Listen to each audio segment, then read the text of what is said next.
Yo, what is going on, Forza Milan? What's up, Antonio? How you doing? How are you, Roy? Doing well. I see you're repping the colors today, huh? Yeah, just got to represent the greatest club. So. The greatest club that has ever existed. Yeah, you could say that. Right? How many Champions League did they win? We got one final, a few semifinals. No. Our coach has won 3. Oh, the coach has won 3. Yeah. With Man City? No, he didn't win them with Man City, but he's brought that Champions League mentality. Okay, so that's what it takes. I was under the impression that you had to win it in order to be considered the best, but I don't know. I think we're close enough, and so we played the best football. You don't. You really don't. I disagree. I think Arsenal plays better football than you guys. Arsenal has a bunch of little kids running around, and Pep is, the master, and he actually plays with complete organization and efficiency. You can say all of that all you want, but this year Arsenal is a better squad than you guys. So, you can be however you want to put it. City will win the UCL. Don't worry about that. You think so? Yeah. I think I say the 5 candidates are Napoli, Bayern, Man City, PSG, and Real Madrid. That's pretty fair, except I don't know. Napoli might be. I mean, yes, based on form, sure. Like, it's fair to say Napoli. But, like, in terms of depth and just, like, looking at the teams on paper and, realistically, it's kind of a stretch. But, yeah, that's a fair assessment. Yeah, those 5 teams are. Then your dark horses are AC Milan, Chelsea, Inter, I guess Tottenham, and who else? Who else would you put there? I mean, Liverpool, a little bit more than a dark horse, maybe Liverpool. But this year, Liverpool doesn't seem to be the same squad as it used to be. Seems like it is losing something. Even though I think today they did well, right? Well, how was today in the EPL? You had a good day today? Yeah, EPL was pretty good, even though I haven't been able to watch much. Uh, The greatest league. Uh, Let- so I think I can pull up some of the results, but I don't. Yeah, actually, United got a surprising. Well, not a surprising, but they dominated Tottenham. So yeah, Conte. they beat them 2-0. Yeah. Um. By the way, the greatest right back in the world, Reece James, is Yeah. injured. Oh So no. yeah. Oh no. Antonio, your team just lost to the worst Liverpool team in the last 5 years. Yeah. Well, it happens. You're playing away at Anfield, so it's whatever. We had our missed chances. I still, sometimes you lose, but overall, if you keep playing better football than other teams, Oh. there's not really much you can ask. So is that why you fell in love with Man City because of the way they play football? Is your Man City love pre Guardiola or post Guardiola? Or Um, sorry, not post Guardiola, but within the Guardiola reign. yeah. So I mean, if it's not obvious, I'm joking about this whole thing, What? Okay. but if you want to give, I'll stay. I'll try to stay in character. I'll practice No, my no, no. I accent. want to be no. Listen. I know that you're joking, but obviously there's you like this team, right? No, no. The thing with me is, I agree with you that I like making fun of Man City when they lose because they have spent a lot of money, but other teams have as well. But they have. The only thing is, though, I think that like there's no other team. I mean, objectively speaking, that is as dominant as they are. Like in terms of how they play, and like year to year, they're always like one of the like contenders to win the UCL. They always go very far. I mean, I think that yes, you can it's bash on them for not winning it yet, but they should be respected as they have top players. They play really, really quick.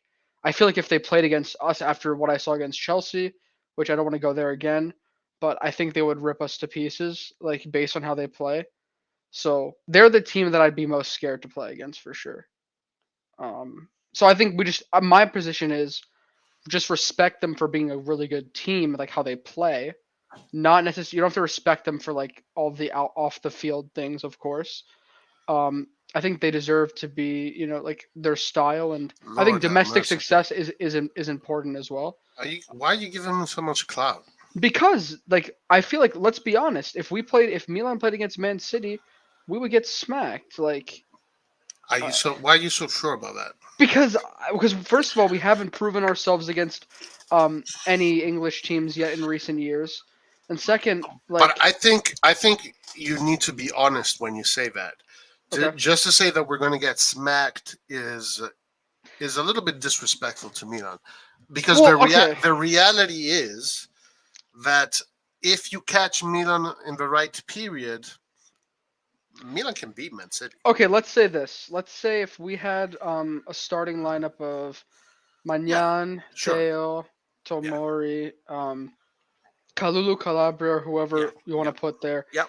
Tonali, Bennacer, whoever, I guess Diaz at attack. Who do you want to put attacking name? You can put Whoever. CDK, Okay, Leao, Salamakers, Giroud, and Salamakers. Salamakers. Yeah, And we're playing in City's best 11, which would probably be yeah. Ederson, Okay. Joao Cancelo, All right. Ruben Diaz, John Stones, Nothing Kyle special. Walker, Nothing special. Rodri, Bernardo Silva, or whoever. Pep always changes the team. De Bruyne, Foden, Holland, and then whoever else you want to play. Either like if Foden plays right or left, doesn't matter. Mares, whoever. I think that we would probably lose 3-0 Oh in my that game. lord, We Jesus! would maybe What 3-1, are you talking maybe we about? score, but it's not just about the individual players that I named, which I think you are underestimating them. I don't. It's not just about that to me. It's also just the way they play. Like I don't know, they just create a million chances. We would have to be Sure. turned into a defensive team against them because there's no other. We Um. can't play an open game against them. Well, that's definitely one thing that we know how to do, and that's defend. I mean, not right now. Right now, maybe that's an argument that you can't say, but we but have maybe what I think is one of the best defenses in coming up. One of the up and coming best defenses. I think I'm not 100% sure about that. Yeah, I think that though the way we play defense, or at least last year, was relying on a high line. And I think, well, relatively high line, not as high as Liverpool, but now, like, what I meant by we would have to be defensive is we'd probably have to turn into a team that just sits back because we wouldn't be able to win possession against them, and we would have to rely on counter attacks with Leao. Like that would be the only way. No, why do you say we wouldn't be able to hold possession against them? Because that's That's what it. they do. Yeah, I know. What they do is that they try and suffocate you in your own half, right? They do the absolute opposite that that guy does actually that you put on your as your avatar.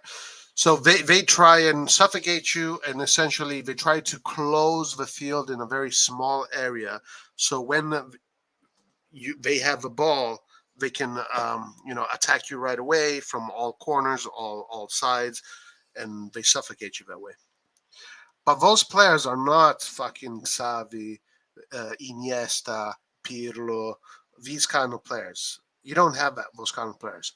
So you can play against Man City and penetrate them. Okay, you say that, but Milan doesn't have any player that's close to those types of players either. No, but you don't need to have players like that. So okay, so I mean, Man City has Erling Haaland, who's the best young striker in the world. They So, have De so Bruyne, what? who's the best attacking midfielder in the world. But he's not that great. Yeah, that's where I disagree with you. Foden's a great player, but He's most okay. He's importantly, they okay. move the ball very, very fast. Yeah, They press. Yeah. yeah. Anyway, I just think that if I don't they want. do, I was honestly like, I was just trying to start off the show a little bit like, what's it called? With like a little bit of a character, but I guess we can move on now. I didn't want to like just focus only on Man City. no, I know. But I just think that we have a better chance. Anyway, whatever, doesn't matter. Newcastle gave Man City trouble for fuck's sake. Yeah, Yeah, they how come you don't analyze these things? Like their I teams did. They in drew Newcastle. I mean, maybe no on a given like anything can happen. Like right. we can. I mean, yeah, but my point is probability. Like, it's I think it's a low probability that we would we wouldn't be able to play well. We would have to capitalize on the few chances we get. We would have to, maybe like it's possible, of course, nothing's impossible, but it would be very, very difficult. Okay, fair enough. Fair enough. I mean, nothing's ever impossible. We saw like there's been some massive upsets in the Champions League before, so But would you call it an upset if Milan beat Man yes, City? not a massive upset, but it would be an upset. Yes, Sure, sure. Yeah, I agree with that. I think there's a that's reason why that's they like fair. the bookmakers always put them at like the top whatever If because I they're the was favorites. if I was a gambler, I'd be putting my money on Napoli right now because imagine if they win, you will make a lot of money. For me, I'd always put some money in Real Madrid Sure, I because mean there's just the odds are on your side. Yeah, of course. Ballon d'Or, Benzema. Benzema Ballon d'Or. What did you think about that? It's fair. I feel like last year should have been Lewandowski's, but whatever. Yeah, not having given it to Lewandowski is pretty bad. But there's some people in the world of football. Um, Actually, there's a guy in particular called Kolovati. I don't know if you know who Kolovati is. Are you familiar with his name? Not. I mean, I've heard of it, but I don't really know who he is. No. Kolovati used to be a football player. I believe he played for Inter or for Milan. I can't fucking remember. Either Inter or Milan. And he was a national team player. He won the World Cup in 1982, and he was one of the Oh, first okay. team players of that squad. Anyway, he's got a show, and he talks. He spoke about it, and he spoke about it in a very frank way. And he pretty much says, the Ballon d'Or means absolutely nothing. It's just propaganda. It's just a business. Blah blah blah. And he really talked lowly about it. And I have heard people say that, right? It used to be that there was even this idea that South Americans didn't care about it. What they really wanted to win was the FIFA Award of the Year. Do you think Ballon d'Or holds any weight, or is it just like a commercial stunt? Which, yeah, which it, Yeah, yeah, go I ahead. think that because of its history and to the extent you can judge an individual player, like it's like pretty much the award, like the pretty much the only individual award that has like a lot of significance across the world. With that being said, like it's not as important. Like team, like awards are much more important than trophies. So I don't really care too much about it. But I will say that it's really flawed. And it has like obviously in the past they wouldn't give it to South American players. So some players who really deserved it never got one. Even now, it's like based with like in the France football, I think federation.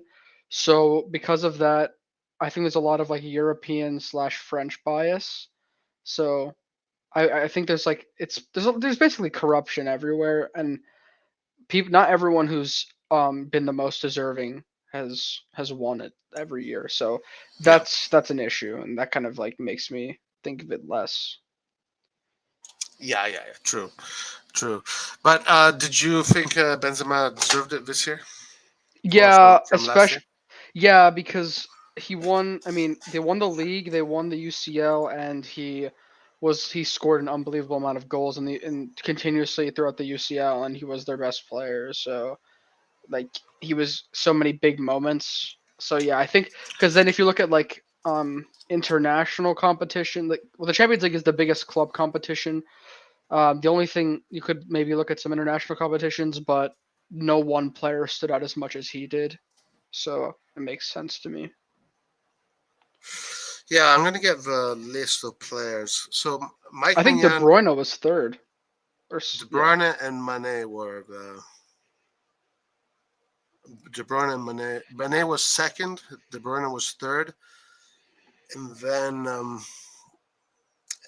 I'll find the list. But Leao was. It was the first time in a long period, decades, that there was another Portuguese in front of Cristiano Ronaldo in the Ballon d'Or list. I don't think Cristiano Ronaldo made it, but essentially Leao breaks a record that was held by Cristiano Ronaldo. I think at this age. So Leao gets 14th place in Europe. So here is the question: is that assessment correct? Like, if you really want to narrow it down and analyze who are the best players in Europe, would you say Leao is around the 14th mark, 15 mark? Well, there's only one way to do this, I think, and that's to pull up the entire list, and I can give you my opinion like on which individual has more quality out of people who are ahead of him. But I would have to like be able to see all the people ahead of him before I can like Yeah, judge that. yeah, I'll So find that. sure, I can also try to find it. But what do you think? I think probably yes. Probably yes. It sounds about right. But he is around 14. He's around 14, between 15 and 20. I think he's in that range right there. I think it is a good assessment of where he is. So essentially, the players in front of him. Okay, here.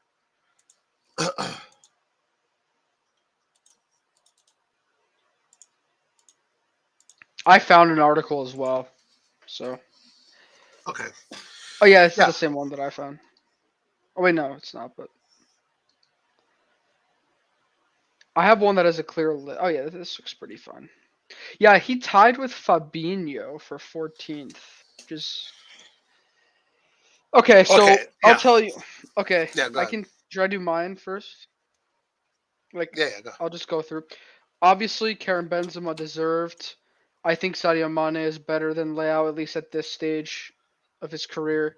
I think De Bruyne is better. I think Lewandowski is better. And also, are we doing this as like based on this last season, or should we do it like under like Well, overall yeah, based quality? on now and the last season, sure. But overall, yeah, also everything. Okay, I'll try to do like my combination. Lewandowski is always going to score a bunch of goals, and because of that, and play in big games in the UCL, so he's proven. Wait, can you scroll down a little bit? Oh, sorry. Uh, yeah, let me see. Okay. Salah and Mbappe, yes, you have to say they're better now. Courtois, I mean, goalkeeper, but he's the best. He had the best goalkeeping year.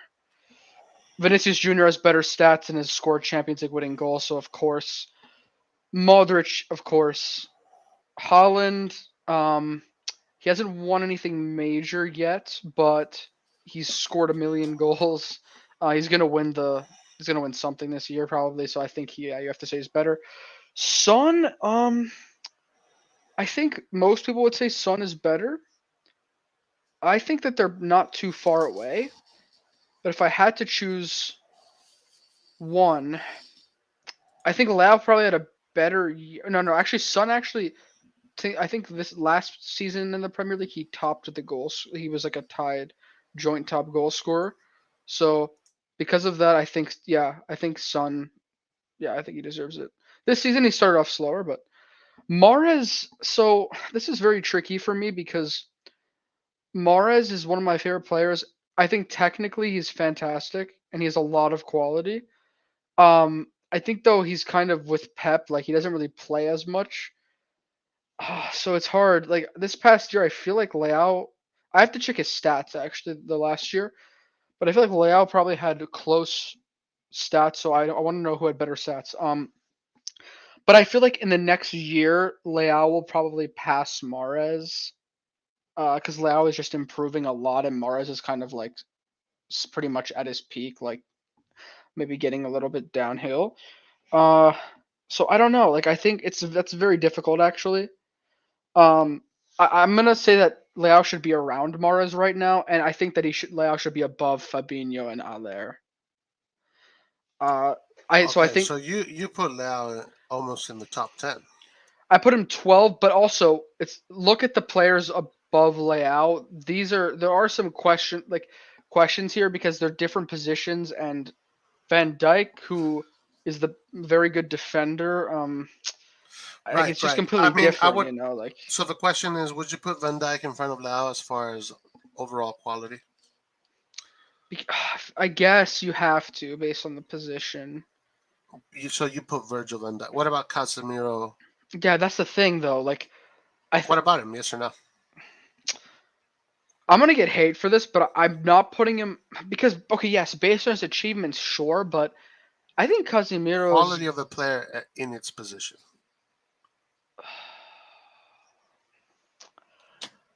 I guess I'd put him. You have to put him above Leao, but I think that Casemiro. Part of the reason why he was so successful is because he's part of a collective, midfield as well. I mean, Yeah, everyone was amazing. yeah, that makes sense. What about Luis Diaz? I think that's tough too because Luis Diaz in the Champions League was better than Leao last season. Um, but I think Leao has more potential than Luis Diaz. I Luis think Diaz is very they're pretty technical. even. I think they're pretty even. Yeah. They're pretty even. Cristiano Ronaldo, I think it's obviously Cristiano Ronaldo, right? Yeah, but then again, this past season was kind of Yeah, strange. but let's talk about the general player. Harry Kane, you would say Harry Kane is over Leao. Wait, what would you say? Yeah, I would. I think Harry Kane's overrated, to be honest. I don't really like him, but yeah. Yeah, I mean, the thing is, he's a striker and the numbers speak for themselves. So, Harry Kane, obviously, today is above Leao. Trent Alexander Arnold, no, I don't think so. No. Yeah, I think he had a pretty like rough He's good. season. He's good at attacking, but defending, he's very poor. Yeah. Phil Foden. Now this is more of like to like, similar age, similar position. Foden's very technical. I would say Foden should probably be around Leao. Yeah, I think it's only fair. From a technical standpoint, yes, he's better. Maybe Leao a little bit more decisive than Foden. Leao can be more of like that game changer and one-on-one threat. Yes, yeah, yeah. But Okay, Foden's like very, for a system, he's like a great player because he moves around, makes smart decisions, is very like yeah, efficient. he's a press resistant technical player. Uh, okay, and then whatever Cancelo, Christopher Nkunku. Yeah, I think that Leao is somewhere around there, 10 and 15. Because I mean, sorry, 15 and 20. Because Ronaldo is better than him. Luis Casemiro maybe is better than him in his position right now. Virgil van Dijk, you would have to say he is. I think it also. I feel like it's So kind there. of annoying that Theo didn't make the top like 30 or whatever. Theo Hernandez. Yeah, but I think were the Milan players the only ones out of the Serie A that made Yeah, top Mike 25? Magnan. Now, Mike Magnan, for me, is really the MVP of last season. So I'm happy he made that. So layout 14 is wrong. He should be not there. Um, yeah, I would say maybe between 16 and 20, somewhere around there I'd say in the world. 15 and 20. 15 and 20. Yeah, somewhere around there is fair. Which is honestly, I mean, for what we can do with financially, I think that's very good that Yeah, we have one of those players. right. Um, yeah, Look at the teams of these players. Like, like either they're English, Real Madrid, Bayern, Bayern or from last year. PSG, so it just speaks money. Just Real Madrid. Yeah, it's all the big money. Tottenham. Yeah, that's well. This one here. Well, Actually, oh wait, Dortmund. Oh, I think they put this because he got diagnosed with like cancer, unfortunately. So I think they must have done some sort of tribute. Oh wait, actually no, not just for that. He actually had a decent. To be fair to Sebastian Aller, he was the top UCL goal scorer at a time last year. I think in like the group stages because Ajax were very good.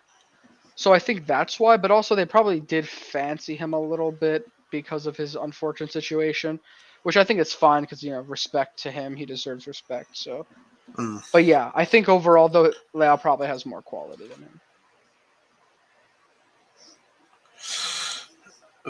Roy Vish also says a lot about Serie A Player of the Year. Roy, what does this tell you about the Serie A? What does this tell me about the Serie A? Well, I mean, okay. What does it tell me about the Serie A? Mm, well, the thing is that a lot of, like, for example, Son, there could easily be a Serie A player above Son. Of that, like, What? let's I say don't even think Leao is above Son. Insigne What? from last year. Uh, Bro, I mean, Son Insigne. last. Hold on, bro. Okay, okay. First of all, okay, Son last year, first of all, or Zaniolo even Zaniolo. Anyway, Son last year played in the Conference League, and he got eliminated in the Conference League, and then they did okay in the Premier League. So this is kind of biased in my opinion, and because South Korea is a huge market, so I think that you can put a lot of Italian players or Serie A players there instead of Son for last year's performance, and also just in general as far as quality. So to And counter that, also okay, go. Mares, also Haller, also Fabinho. Barella for me is better than Fabinho. Uh, Van Son. Dijk deserves it, yeah. Casemiro, Okay, sorry, go ahead. I just want to say about Son. I think that's kind of underrating him because I think he scored 20 plus goals in the Premier League. He was the Golden Boot, like him and Salah. I think were tied for a Golden Boot winner.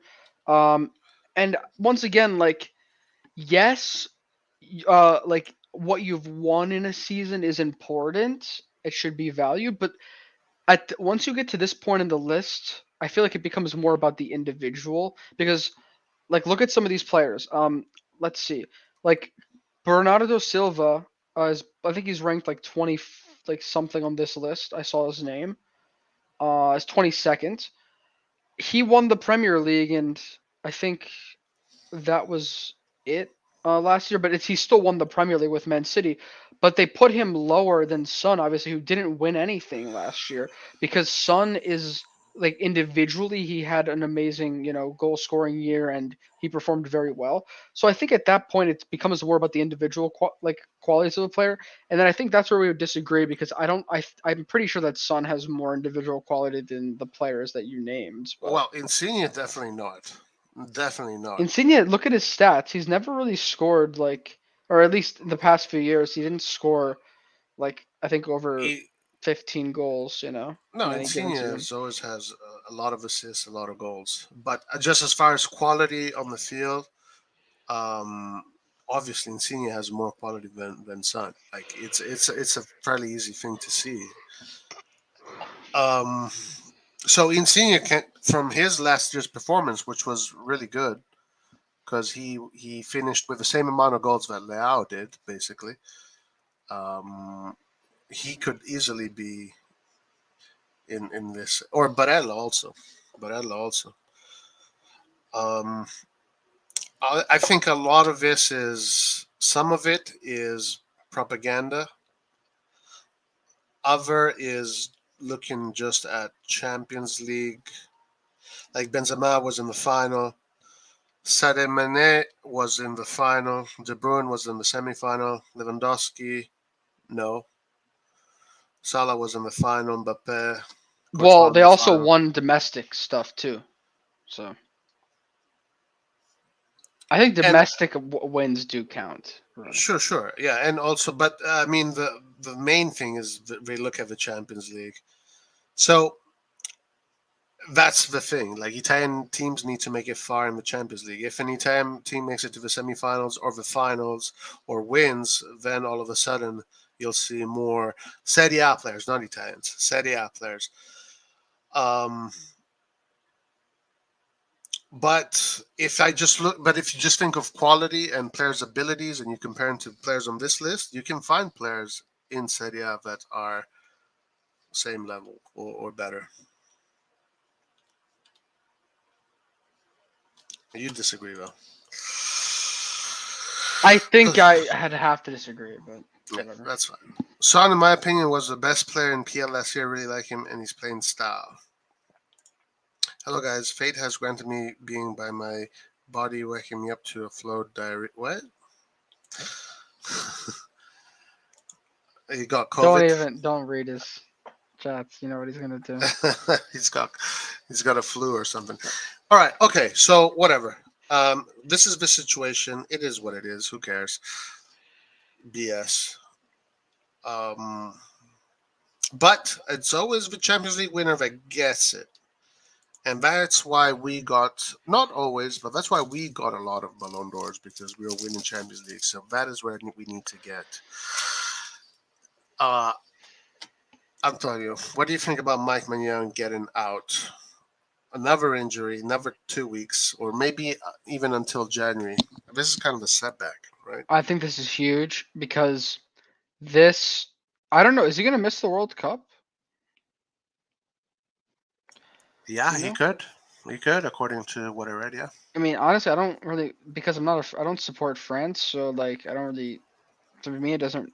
Not the biggest deal. I kind of feel bad for him because maybe he would have been given a chance, even though I think Lloris is still gonna play most of the games. Um, but what I will say though for Milan is it's terrible because we have, for me, it's the biggest games of the season. Dinamo Zagreb and Salzburg to try to advance. And I'm gonna say this again. I'm sorry. Like people always get mad at me for saying this because apparently everyone disagrees with me, but I do not feel confident about Tatarusanu. He doesn't.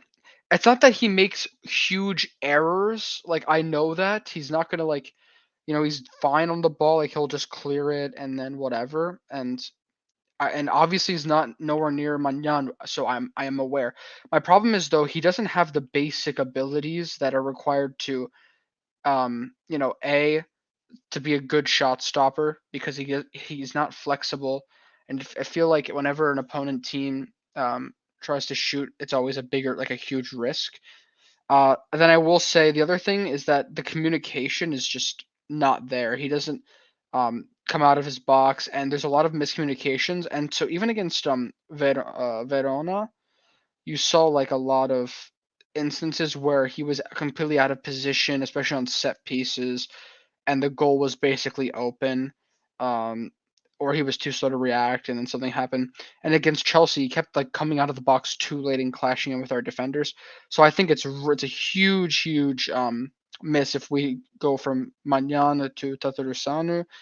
And I would rather, for these games, if we don't have Mañana, I think I would personally rather play one of the other goalkeepers. That's just me, but people are going to disagree with that, of course. So I'm very worried if we have Tatarusanu in these games because Zagreb in their own home is going to be extremely difficult. That's a team that has a few players with a lot of quality that can shoot a lot and put you in difficulty. And so I think that if we don't have our best goalkeeper, we're going to be suffering. Um, and then obviously in their own home they have a much better record. And then Salzburg is also an attacking team where they can create a lot of chances. So it's going to be tough for us to control the game. Um, and yeah, I'm very very nervous. At least if we had Manana, it would be more of like security. Yeah, like for me, I've said it. Mike Magnan is the best thing Milan has bought in the last 20 years, as far as players goes. For me, he is the importance of Mike Magnan is exactly the same as the importance of Vice Verasquilla to Napoli. It's exactly the same level, exactly same, just absolute elite champion level.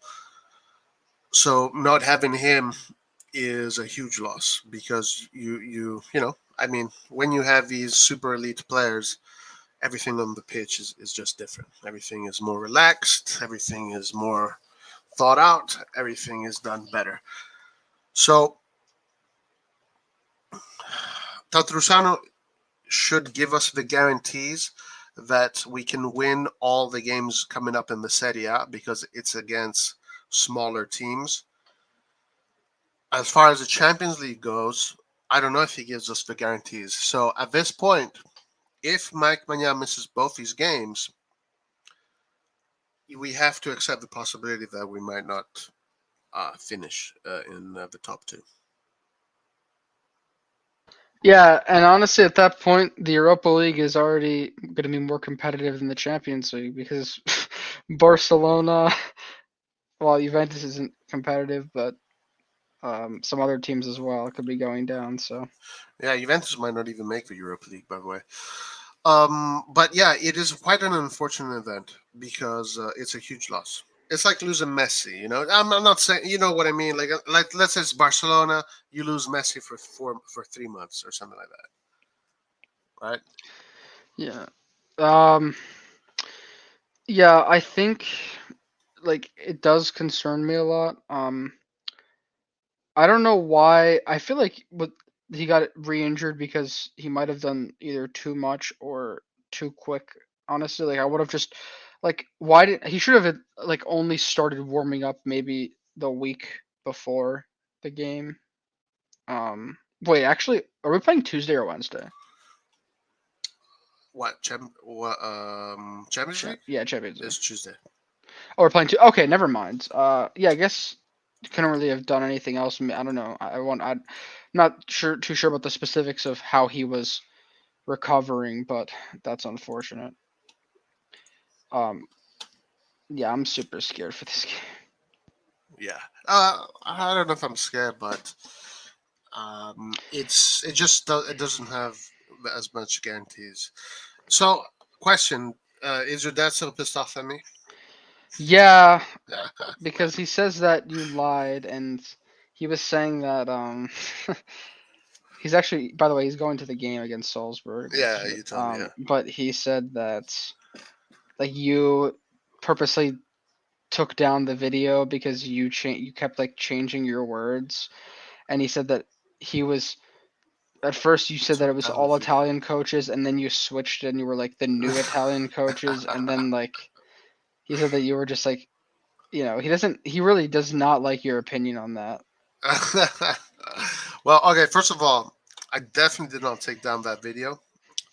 So maybe it got blocked from just the highlights that we showed, if we did. Because I mean, we've never or no, maybe I put it as a members video. Maybe it's a members video. So only if you're a member you can see it. But anyway, no, it's not true. I was only talking about coaches post Allegri. I was talking post Ancelotti, and I still hold that position strongly. Yeah, But I mean, anyway, I he should disagree he with should you, come but back and I fight me. tried telling him He should sometimes come that back and fight me. I want him to come back and tell me, no, "Hey, you piece of because he's shit! You not like lied. You took it down."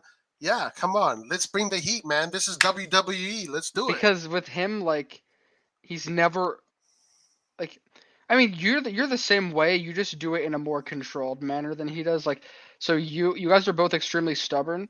Like for me, like I'll admit like when I get things wrong, you guys never do that, you and my dad.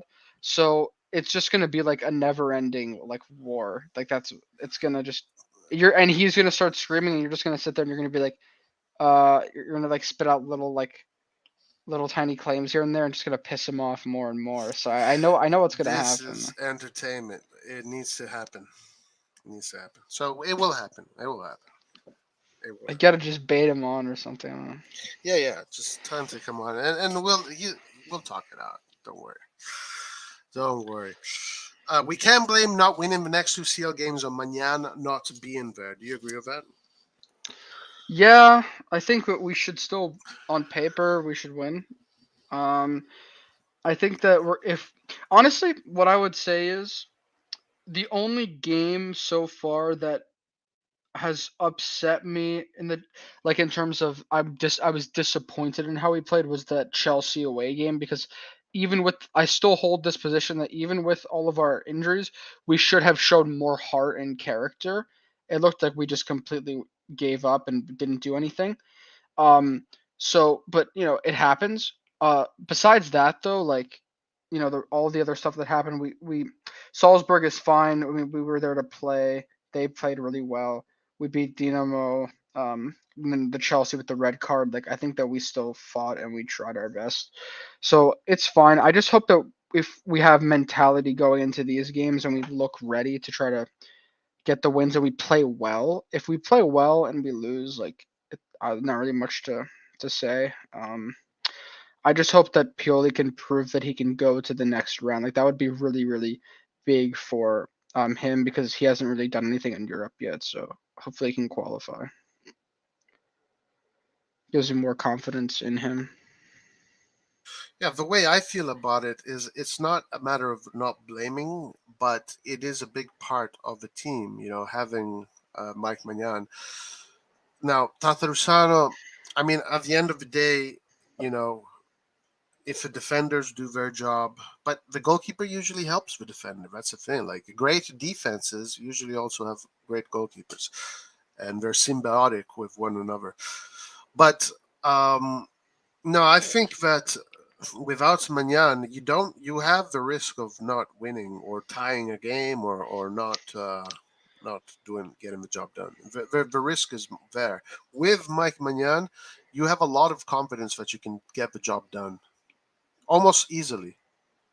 But taking Mike Manyan out of the picture, all of a sudden, you feel like there's a big chunk of the team missing.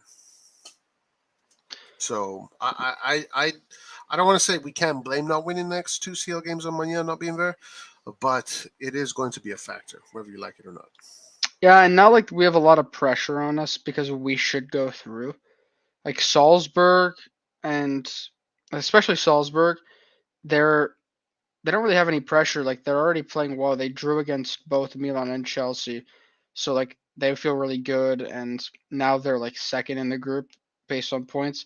So they're doing really well. And so for us, it's more of like we have not only do we have to catch up, but we also have to do this for what our objectives are. So it's like I can see us get. I don't know. I just don't want us to get disappointed because I remember over the summer yes, we weren't expecting all of these injuries and things to happen at this time of the season, but we did say that if we didn't make the Champions League next round, then we would be having some discussions about, like, I mean, I don't honestly think this is going to happen, but we were saying that we should be discussing about Pioli, but I don't think I mean, now that I wouldn't sack him unless we just play completely awful in the Champions League games and show like no character, and then also our league form maybe drops a little bit like that. I still wouldn't sack. I mean, I'm not gonna sack him or anything. I'm just saying like we would have discussions about how good of a manager he is because yes, it's he's comfortable playing in certain play styles in the Serie A, but I want to see us what are we doing to raise our intensity for the Champions League, like because last season we saw that we were lacking in many regards. This season against Salzburg, it looked like because of their intensity, they were like as good of a team as us, which I don't think they are. Zagreb, we were the better team, fair. And Chelsea, like things happened, but they were super super intense. So I still think that we like struggle to control the game, and sometimes you can't control the game in the UCL. So like it's just about like can we play in those types of situations? Can Pioli allow us to adapt? We'll see. Yeah, for me, the Pioli the thing is honestly with the injury situation, I can't blame Pioli. I can't blame him. So that kind of gives him an out from that. I don't think I would sack. I think Pioli needs to make top four. If he makes top four, I don't think he should be sacked.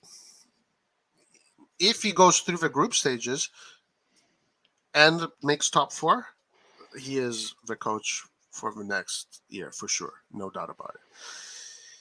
If he doesn't make the group stages and does it in a dignified way, I guess, yeah, I agree. But makes top four, I think he should probably still stay because the Manyan thing is too big for me. And also, if he wins this Scudetto, no matter whether he makes it or doesn't make it out of the group stages, he should stay. Yeah, that's fair. Hey Roy, are you good at calculus? No. Okay, I'm doing some calculus homework right now. If we lose because of Mike, then we must admit we don't have a competitive team. Keep finding reasons why we're not performing and understanding the importance of Mike, but not enough for us to not perform. Um, I don't, guys. It's not an excuse. It's a reality. It's not like think about this. Think about this. If you are, um, let's see, Argentina in the '80s, you take out Maradona, that team is not winning the World Cup. You know, maybe if this Liverpool, like in this last Champions League, you take out Benzema, maybe Real Madrid is not winning the what you call it, the Champions League. You take Salah out of Liverpool, maybe they're not winning what they're winning. And Mike Maignan is that kind of player, guys. Like this guy, it's not a coincidence that he's been winning now two league titles in a row with the best numbers in Europe, and a guy that gets you or saves you 22 points, some shit like that, some crazy shit like that. And we're talking about top of the top of the top. So yeah, it's a huge loss. It's not an excuse. It's a reality. It's a reality check. We're gonna win the Serie A. Do you think we can win? Do you think we will win the Serie A this season, Antonio? Yeah, I hope Napoli crash and burn, and we will take it once they fail. Or what about Atalanta? They're not gonna win. I mean, it's I'm gonna be quite frank. Like, okay, fine. Atalanta's not in the Champions League or in Europe, so yes, they have an advantage. Um, when I look at their team, though, it just doesn't impress me like too much. Like they're they don't have the best team. I mean, we didn't have the best team when we won, so to be fair. So yeah, they can technically win. I think they're on the right track to probably make the Champions League, which is really impressive for them. Um, Well, is it really? it's impressive considering that I mean, other teams like Inter, Napoli playing the way that they are. I mean, let's be honest. Inter, Milan, and Napoli, right? Like, I'm pretty sure you look at them and you're thinking like, okay, these three teams will probably make the Champions League. Um, there's only one other spot, and we thought it was going to be Juventus, maybe Roma. If Napoli can, or if Atalanta can beat out those other teams, I think it's pretty impressive considering that I think that the other teams maybe look a little bit better on paper, even though Juventus is playing like terrible. So Um, yeah. No, I see why you say that. I By think the way, it's like, I Rum mean, is fourth. By the way, yeah. But I think Inter is going to pass Roma eventually. Um, Roma's one of those teams that they haven't really convinced me too much yet from what I've seen. I don't know exactly like I'm what I've noticed about well, like at least when I last look at the top teams and the games they've played, is that Napoli has had a considerably easier schedule than Milan because Milan has already played Juventus, Inter, Atalanta, Napoli, so that goes both ways, um, and Udinese, who are all like top teams. I think Napoli has only played us, Lazio, who's a very good team, Atalanta. and Fiorentina was like eighth, but besides that, they That's still have it. to play Atalanta, Juventus, Roma, Inter, Yeah. all these teams. So they've had an easier schedule than us so far. Yes. And they will definitely be in the UCL next round. So we might get eliminated. So we'll see what happens. Um, and Yeah. then yeah. So I think it's still pretty open. I don't. Atalanta's has played. Um, they haven't played Juventus or Inter. I don't believe. They've played us.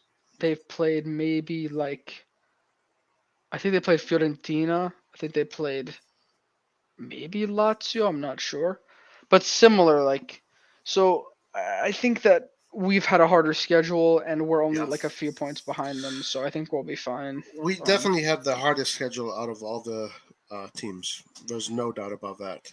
And as a matter of fact, it was one of the worries that I had when I saw the Serie A schedule in the summer. It's like shit. Milan has like a really tough schedule, just off the cuff.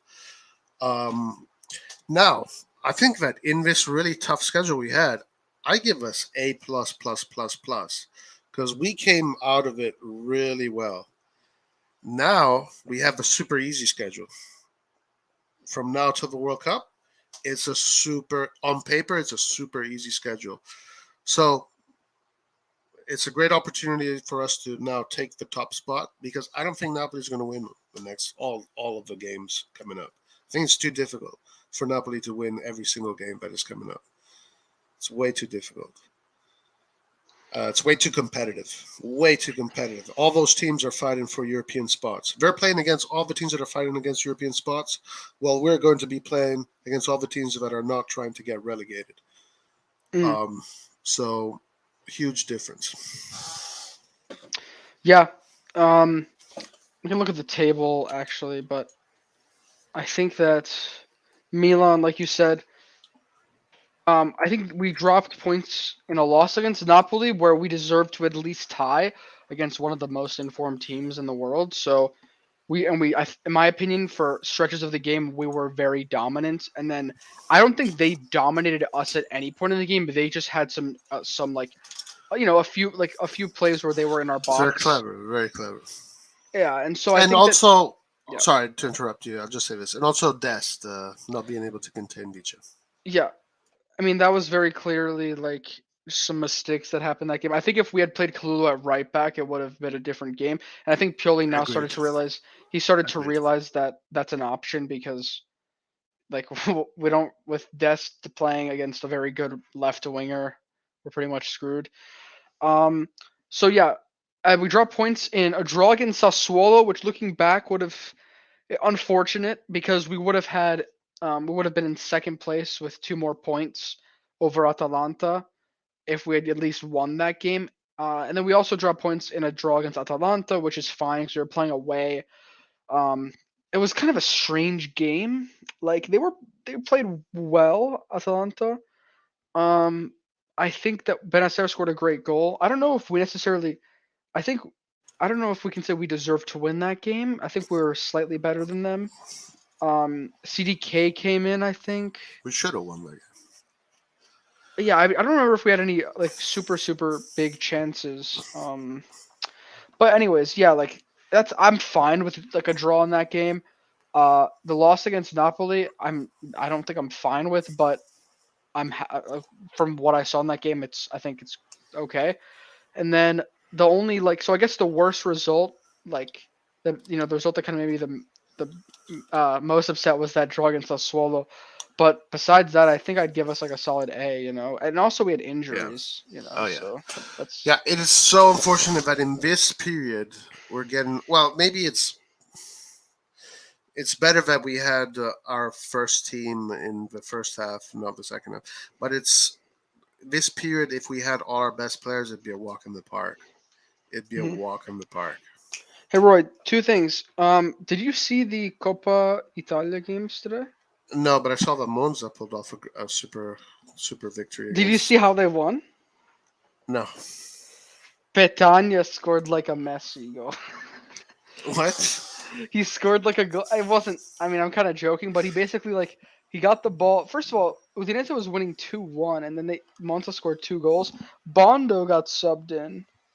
Oh yeah. Um, yeah, I think Nehuan, whatever that guy's name is, he scored goals for Udinese, and then after that, um, Monza. I'm surprised Udinese defended so poorly, but Monza got like a pretty clear tap in goal, and then to win the game, Petagna got subbed in, and he like did it. That he was like in a tight area in the box with a bunch of players around him.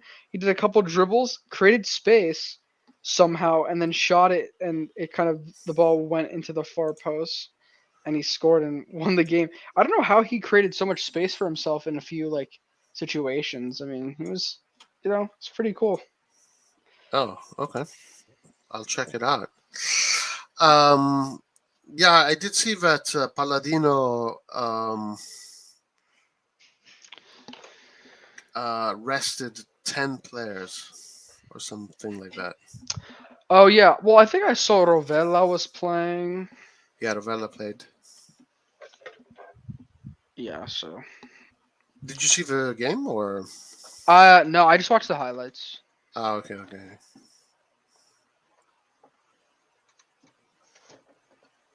So we have Milan Monza coming up next.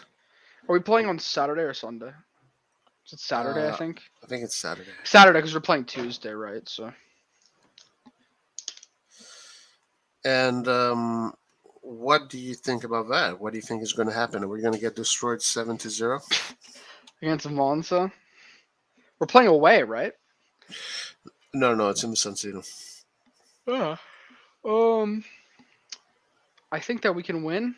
Uh, they are playing better, so we kind of, you know, ran into that. But I think we should try to get these 3 points. I think right now we should turn on a super, focus mode and just think that on paper we are the better team in like these last games for pretty much all the last games before the World Cup, and we need to get as many wins as possible. We should always be trying to win the game. So I want us to be completely focused and try go out there and be dominant, play well, and be confident.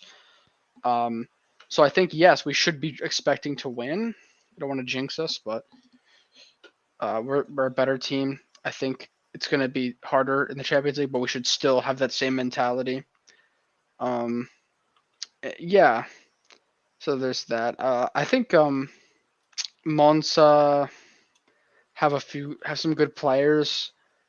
I want to see how they play against a very strong team, and I want to see if they can play collectively. But yeah, Oh, they're good at holding possession. To be fair, so we'll see.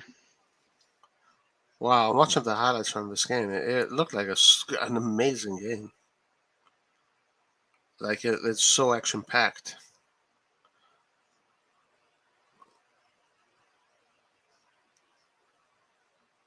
My God, Pitania is like such a. What about him? It's just so. I mean, so ugly, footballer. I don't know how he created the space for himself. That was clever. Used his frame. The shot was very ugly, but it made it into. That was clever. Clever. Clever. Definitely clever. Hey Roy, do you want to do like one of those like make your like 11 and choose Okay. like choose a topic? Sure, yeah. Those are always funny. I just gotta think of a good topic. SSB is probably in the chat. If you guys have any suggestions for like sort of 11s that we can make, we can maybe do like all time or we Well, can let's do do Serie A for current. now. Oh, you want to make a Serie A 11 Yeah. of current players? Or were you talking about Milan players? Well, I was thinking we could do anything. Like we could do like across many leagues. We Yeah, can do Serie A just. current players. Let's do a Serie A current I mean, players. okay. I'm pretty sure I know we have. Oh wait, there's gonna be one. Oh shoot. Okay, yeah, we can do this. I guess. Yours against mine. We'll see which one is stronger. That's yeah. Okay. Should we So just both make it? I'll give you your favorite colors right there. What formation?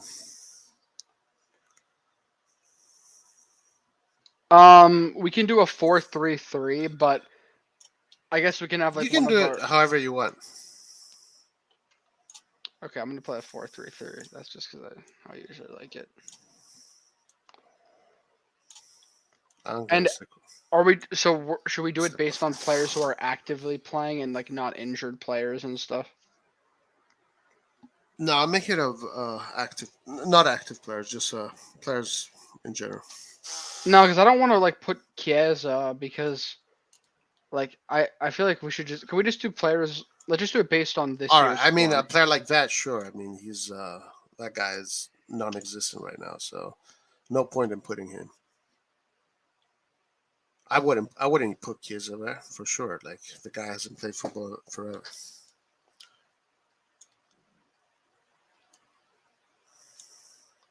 But yeah, go ahead. Whatever. Um, who would you start with in goal? So you're making me go first, huh? Yeah, Uh, Magic. It's pretty easy. yeah, same here. Same here.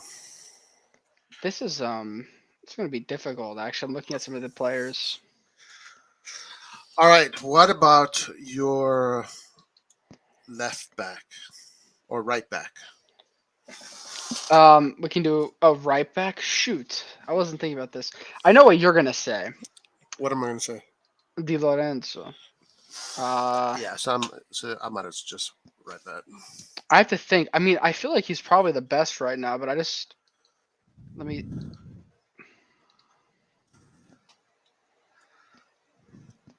Somehow Calabria's. They're both him and Calabria are worth a lot, like the same. Yeah. I mean, I feel like Hateboer used to be much better, and now he's like dropped off. Like he's kind of average. Um, pretty like I feel like I have to say Di Lorenzo right now. You know what I was thinking actually though? I mean, I'm not saying this guy is anywhere near as good as Calabria and Di Lorenzo, but the Faraone is pretty interesting from Verona. Okay. I'm not too familiar with him. Like he But scores. I mean, this guy is like he scores some bangers like if you like every year. But yeah, I think Di Lorenzo right now is fair. gotcha. Um. Yeah, you go. You go. All right. Left back. I mean, I think it's going to be same player for both of us. Yeah. Hernandez. Are you blue or red? No, I'm red. You're blue. Okay. Sorry. Okay, so what about center back? Left center back. Can we just like do our Oh, pairing? actually, right center. Oh, sure, yeah, just do the pair.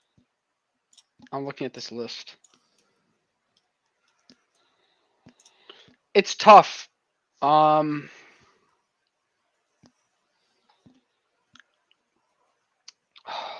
this is hard. One Well, of mine will be Skriniar. The other is either I'm thinking between Tomori, Kalulu, and probably I guess maybe Kim. But I feel like because I think Tomori has in the long run been, you know, our best center back, but this year I think because he's been a little inconsistent at times, but I'm not saying he's been bad, but Kalulu has just been so consistent this year. So I don't know if we're judging it based off of like just form. I really like Kalulu. Um, but I guess I'll just say Tomori to be fair. Because okay. it's like I guess overall. No, actually, those are all really good points because Tomori for me is just having going through. It's like an involution, you know. It's normal. It happens often actually with players. But then all of a sudden you'll see that he'll just go back to his levels, and people will just completely forget that he had a period that wasn't going great. Yeah. It is a difficult one. This one, very difficult one, because a lot of the center backs in Italy have quality. I'm definitely going to go with Kim. Um, I think technically he is the best one in Italy. Um, as far as the way he passes the ball and he play makes, he's definitely the best one. And Mhm. here, I I don't know whether I would go for Kalulu or Tomori. I'm a little bit undecided there. I'll go with Kalulu this year. Okay. If we're doing it by that metric, sure. Like I agree with you. Yeah. Uh, but it's whatever. Oh yeah. I mean, for sure. All Oh, right. oh shoot. Okay. Pick your midfield. So this is tough. Like for the holding, This is more easy. balanced midfielder. Um, I feel like it used to always be Brozovic. Um, yeah, Brozovic. But I don't know. I haven't.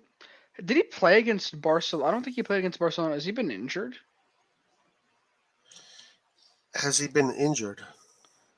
Yeah, No, no, because he's played. Yeah, he I was didn't see back. him against Barcelona, Oh, which is maybe he is injured right now, but I don't. I think he's back from injury. because if we're talking about like just based on overall, like I think Brozovic is the best holding midfielder. Okay, so you're gonna go with Brozovic. Yeah. All right. Now you name your like balanced midfielder. Well, my regista, because that's what I consider this position, the regista. It's a Lobotka for me. He's been the Okay. best one for me. I mean, based on form, yeah. I mean, that's why I'm confused. Like, Yeah, because that's I thought what we we're were doing talking about. overall. Oh, but I mean, also overall, I think. I mean, I what? think Brozovic has proven himself like overall for a longer period of time. So Yes, and my reasoning is that Lobotka for me now has entered a phase in his career where he's the next Brozovic, pretty much. So Lobotka for me, I'm not only getting him because of what I'm seeing him do, but also because he's obviously, you know, gone into the next phase of his career. okay, that's fair. Um, All right. So what about your box to box players? Or however you want to organize your midfield. However you want to organize your team. yeah, I think I know who else I'm gonna put in the midfield just because this guy's just so consistent every year. Um, but I don't know who my third one's gonna be. But for now, I'll say Milinkovic Savic as one of my players because he's just fantastic. That's a good one. That's a really good one. That's a really good one. Well, I'm gonna go for Barella, and I think so far I'm gonna go with three in the middle. I think I'm going to as well. I'm just trying to think of who the third one will be because there's so many options. Because I feel like if you have Brozovic and Savic, you need someone as well who can maybe help, who has decent work rate.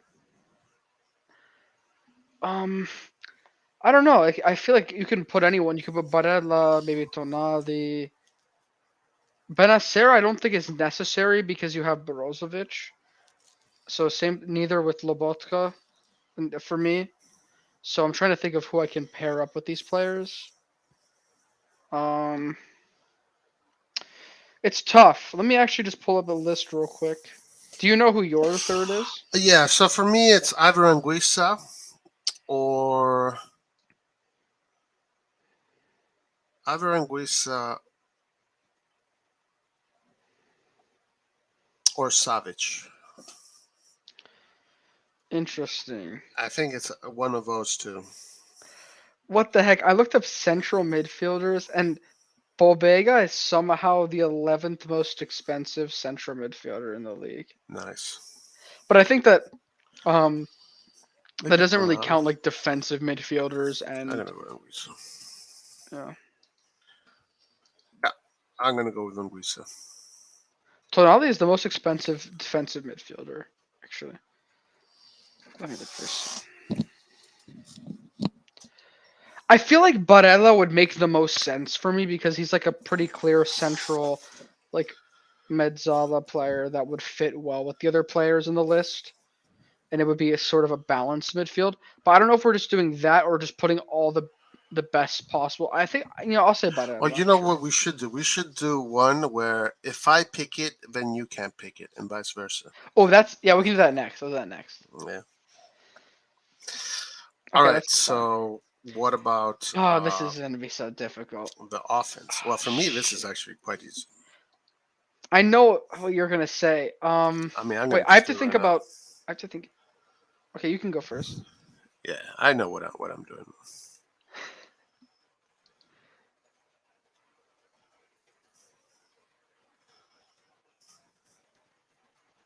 I already know this. Like this is a no-brainer for me. Oh, you're playing. Oh, okay. You want to do that where you can play both? I guess. Well, I guess if you can do that, I'll do that as well. But I was thinking of like I was trying to choose more of like a right winger to play in the right No, this wing. team But right now is super balanced. Look at that midfield. Barella Anguissa, that is, and Theo Di Lorenzo, Kalulu Kim. That's a lot of coverage for two players like Leao and Vicha. And Osimhen does a lot of running. So, I yeah, think I would have to do the same, except I'm not sure about Osimhen or someone else. sure. So you would do Um. Vicha Leao as Well, well? yeah. If we're allowed to do that, Oh, wait, like well, you're allowed sure. to do whatever you want. Okay, but I was thinking more of a right winger. But then again, I You think the can play Serie A wings. You can play wings if you want. Serie A is pretty much like besides Chiesa and Berardi's like he's been injured. Chiesa's injured. We don't really. I feel like we're missing a top right winger. So that's you know. Yeah. So I'll agree. And then for strikers, I'm thinking me. I mean, Vlahovic has been not like as. I feel like well he's with Juventus to be fair. Um, I might from what I've seen recently, like I think I'll have to say Lautaro. But to Oh, be that's a fair, good choice. Lukaku is out as well, and we don't know how good he'll do with Inter. So, but I think Lautaro. I would have liked to say Tammy Abraham, but he hasn't really been a top goal scorer this year so far. So I'll say Lautaro because he's proven it in some big games. A lot of quality. A lot of quality in this offense right here. Leao, Vicha, Lautaro is a lot of quality. Um, it's a good choice. It's definitely a good choice. So our formations are pretty similar. The defense is pretty similar. as far as form and what they're doing right now. The fullbacks are the same. The midfield, um, I'm gonna give. Well, this is my opinion. I'm gonna I'm gonna give my midfield a little of an upper hand according to form right now. According to form right now, but also this midfield that you have would just be the same, just as good. The attacking midfield the same. Now this is the big difference. The reason why I chose Ozyman is because Ozyman also helps defensively. He runs all over the place, and he basically sacrifices himself for the team. And that spirit, that energy, and with his exceptional talents as a center forward, for me, make him not only make him my favorite center forward in football right now, but kind of give these two guys a little bit more discipline as far as sacrifice and everything else. Yeah. With Lautaro, you wouldn't get that, but you would get more quality. So you would get more precision in this area, and precision is leads can lead to goals. So my choice is not only a technical choice, but it is a personality, charisma choice. Yeah, And to be fair, yeah, my response to that would be that Vicha, from what I've seen, is pretty good at tracking back and helping to oh yeah, defend yeah, as well. yeah, yeah. He is. And Leao, that may not be a strong suit, but he has improved over the years of doing that as well. So I think obviously the team will still be very good. But yeah, that's a fair point. Fair point. Yeah. Okay, Roy, I have an idea now for this. Let's make this like what they've been like, proposing. The concept of a Serie A All-Star game where me and you will be like the coaches, and we have to draft a team like how the NBA All Stars team is chosen. So basically, Okay. what we're gonna do is we can one of us will go first. We can do like a like I guess random thing to decide who goes first, and the first pick will be like the first person will choose one player. It can be any of the players in the Serie A, and to put into their team. And should we? My question is, should we just do like a 4-3-3 since we're both fine with that? Like, Wait. Why 4-3-3? I don't know. I'm just asking you, like, should we If we're talking standardize a about formation if or we're should we talking not? about Serie A, Yeah, I well, would I I'm trying to like what I'm saying is because I think we should both be trying to draft a complete team and not like because for example, in some fantasy sports, like when you draft, like you're not just drafting to complete a team of 11 players. You're drafting to take the best possible player. yeah. I think we should be trying to draft to take good players, but also to complete a team. So should we try to standardize the formation for both of us, or should we just do whatever we want? Like, Well, for me in Serie A is going to be the 3-2-1, the 4-3-2-1 right now. okay, I'm fine with that. I would go with that Okay, because it's the only formation. It's not the only formation. I'm gonna go with a 4-3-3. That's just Yeah. You go with four it three doesn't. three, Okay. and I go with. But I My point okay. is, All don't right. draft like two players in like the same position, sort of. You know what I'm saying? Like, besides like maybe central midfielders, Two like players in the same position. What do you like mean? like for example, if let's say I go first, and by the way, we're gonna do this in a snake draft, meaning so that it's fair. The person who has the first pick, the next person gets two picks. Then the next person gets Okay, gotcha. and then we go 1-1 for the rest, Gotcha. basically. Um. So what Also, I'm you're saying, saying yeah, we so can't pick so this. No. We can't pick the same yeah. players. We can't. For example, no one would do this, but let's say I go first and I choose like Vicha or something, Yeah. and then you go and you choose Theo Hernandez and um the second best left back. I don't know whoever you wanted to choose. Like you take two left backs, Right. like just to kind of mess with me. Like we shouldn't do that because we're trying to complete a team. So is what I'm saying. Okay, but are there any rules aside from that? There are no rules, right? No, just you have like we do this until we both have a team of 11 players. Yeah. And the first person goes, and the next person gets two picks, and then we go 1-1 alternating. Is that fine? Sure. Okay. Okay, so let me just do um pick a shoot like just say heads or tails. I'm gonna do a Google. I can screen share this if you think I'm gonna cheat, but that's not really helpful. Um,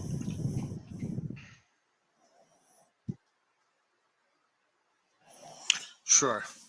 Say heads or tails. Tails. It's But flipping. you got to share it. Oh, fine. I'll share it. It actually was tails. So I'm gonna do it again because you said share it. So. Oh shit. Okay.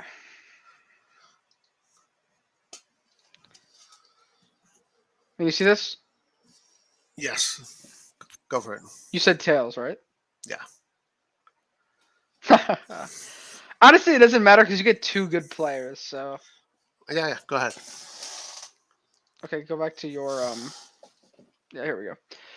All right. Oh shoot! Actually, I didn't want the first pick because I would be fine with whoever you didn't take. Because the question is it Vicho or Leao for the first pick? Um, shoot. I wish you had the first pick. I'm gonna take Vicha. Uh, just because I don't know. In a 4-3-2-1. No, 4-3-3. Oh, in a 4-3-3. Okay. Oh, Um. it's so No, hard. I think you did the right choice, dude. I would have done the same thing. But that means that now I have to sacrifice a big player, another big player here. But you're going to sacrifice a few big players here too. So you So, can pick your next two players. right, I'm going to pick my next player. So obviously Leao. And the next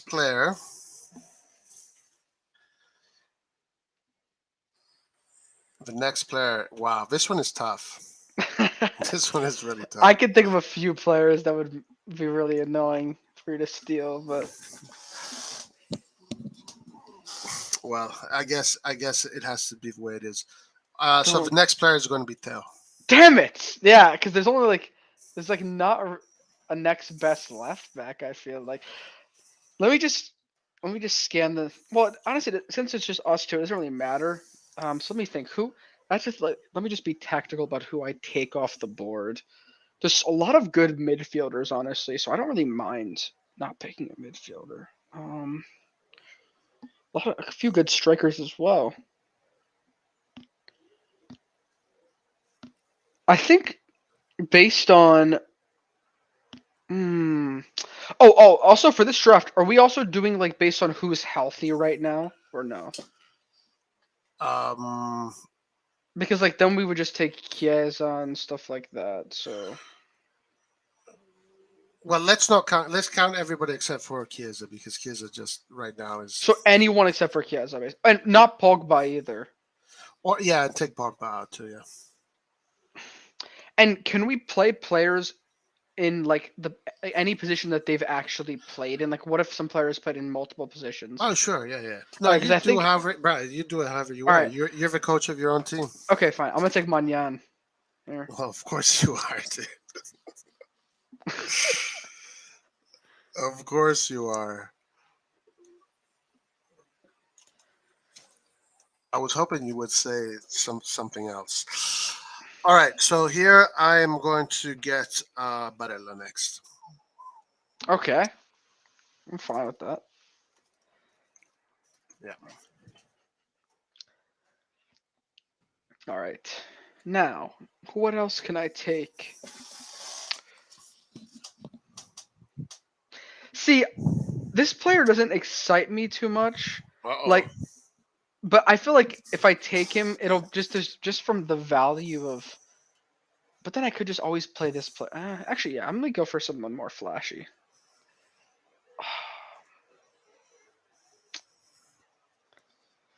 Which player? I gotta think. I was gonna go with someone, but let me. Or actually, why don't we put Chiesa in there too? Well, Nah, because well, no, that's fine. let's Whatever. not do that. Shit, that would be fucking insane. Imagine a league with Vicha, Chiesa, and Leao. Bruh. Ooh. Shit. Um, yeah. Let me just check. Okay, but you need a timer too, right? Okay, Yeah. fine. I'll choose Milinkovic Savic. All right. I was thinking of taking another player, but What? so what? You're thinking about taking another player? Yeah, but I'm not gonna tell you. Yeah, I know which player you're thinking. No, you Because don't. There's no way. yes, it is Di Lorenzo. Is that who you're taking? Yeah. Yeah, that's who it was. Yeah, of course, dude. Because You think I don't know? wait, why are you putting him at right wing? Oh, sorry. Okay, Di Di Lorenzo. Lorenzo. Yeah, and I have a way around this actually. I think. Like I think I can do this. Okay. I could just take Calabria, but I think I would rather do this other thing. Yeah, do Um, whatever you want. but I think what I'm gonna do is I'm going to draft. Um, who else did I want to take? Honestly, though, who's gonna play right wing for any of our teams? Like, what the hell? Oh wait, no, but you're playing two attacking midfielders. Well, I don't know if I am now. I was going to do that in the case I had Vicha and Leao. Hmm. Yeah. Okay. Let me just.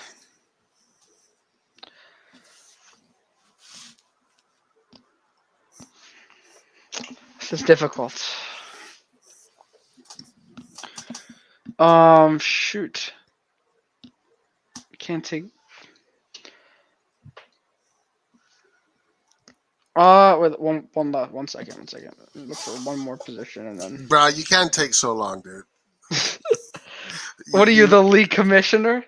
No, but there has to be some kind of time. Like, Okay, I'll say Brozovic. bad mistake. Bad mistake. Nah. A really bad mistake.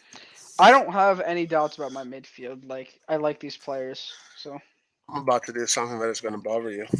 you're just going to take Lobotka. I know. I don't really care. You can have him. Do you play poker? Yes. Well, I sometimes. Yeah, I'm really good at poker.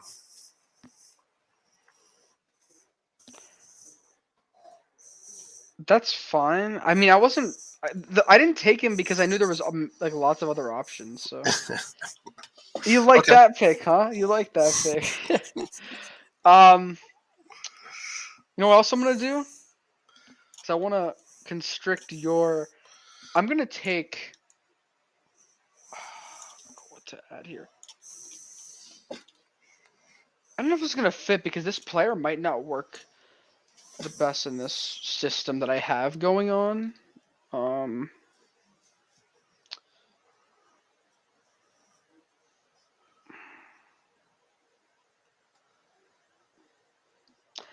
I guess I'm allowed to. I want to put Anguissa on my midfield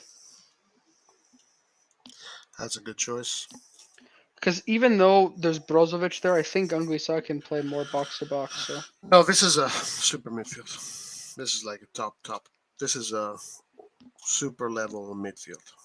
Out of this world level midfield.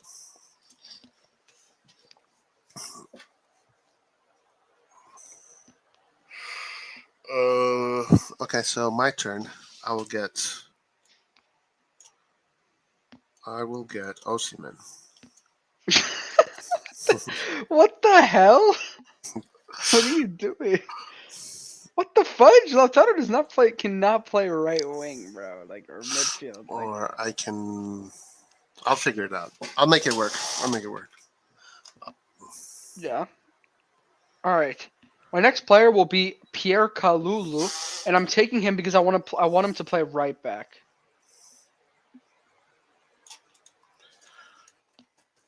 Okay.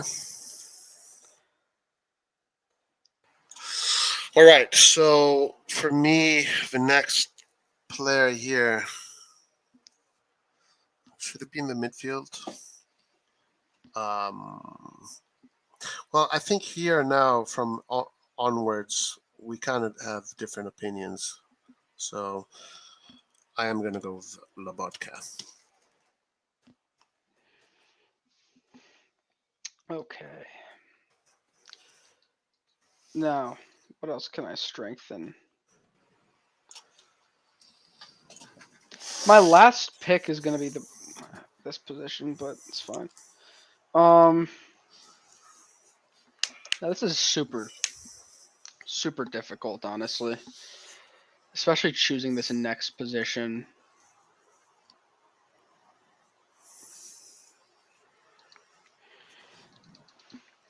Shoot.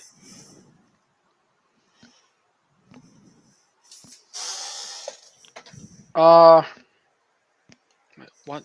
Let me just check this. Bro, you take way too long, man. You gotta know. Hold on. What's his preferred foot?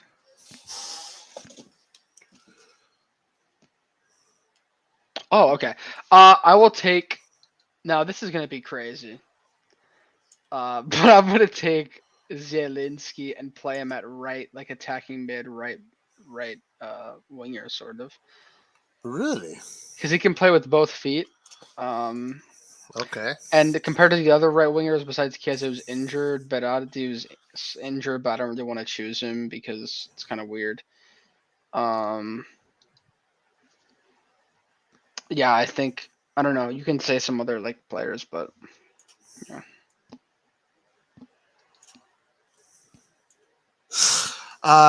Okay. So I'm going to decide, and I have to decide whether I want to have 4-4-2 or 4-4-1-1 or two. Uh, Zelensky was a good pick. Maybe I'll go for my midfielder now. So I do have some super high level options for this position. And I think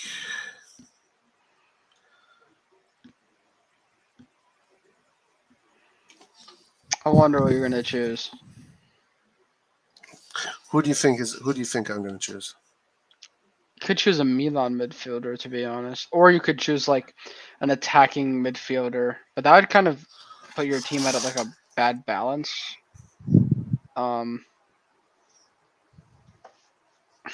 I don't know. I don't want to help you, so I think that's what you want me to do. Okay, I'm going to go with Kim. Okay, I don't have a problem with that. I'm gonna take like a central midfielder and play him at striker What? so I can Oh, mess you yeah. up. But then your team is going to be strange. Okay, let's just cash in this player or this position because I think there's pretty much one clear choice here. But I'm not gonna choose. For what position? I'll just. Oh wait, actually, I hate doing this. I Are you hate talking doing about this. the center forward? Yes, I hate doing this shit. Well, the best center forward is Osimhen. Like, who are you going to get? No. Oh, yeah. I mean, that's okay. So Who are you going to if get? we're judging this based on Serie A league merchants, I could always just take Immobile. Now, if I can also go for Vlahovic, who I mean, yeah, he may be a little bit strange sometimes, but he does score. So honestly, it's either one of those two because the question is like, I don't want to be laughed at for choosing Immobile because like no one ever talks about Immobile. No, you wouldn't be laughed at. I'm gonna take Vlahovic, I think, just because I don't know. Immobile be like that. Okay, no problem. So Vlahovic, you got Vlahovic. Yeah. All right, this is a big choice for me now. Very, very big choice because I could play this like this and overcompensate Oh my god, you're crazy, dude. with quality. Then you talk about balance. Mm.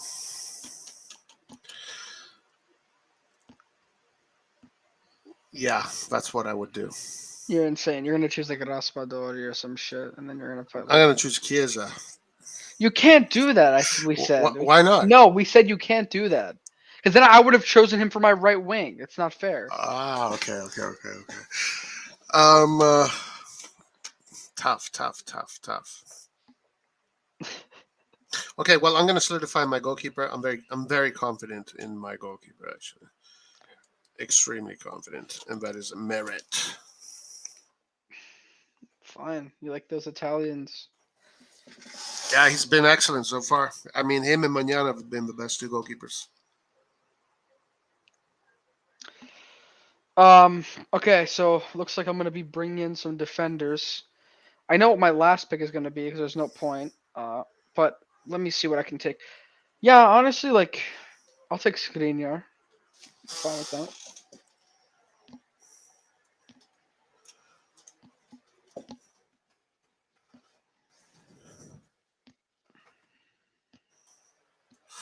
Okay.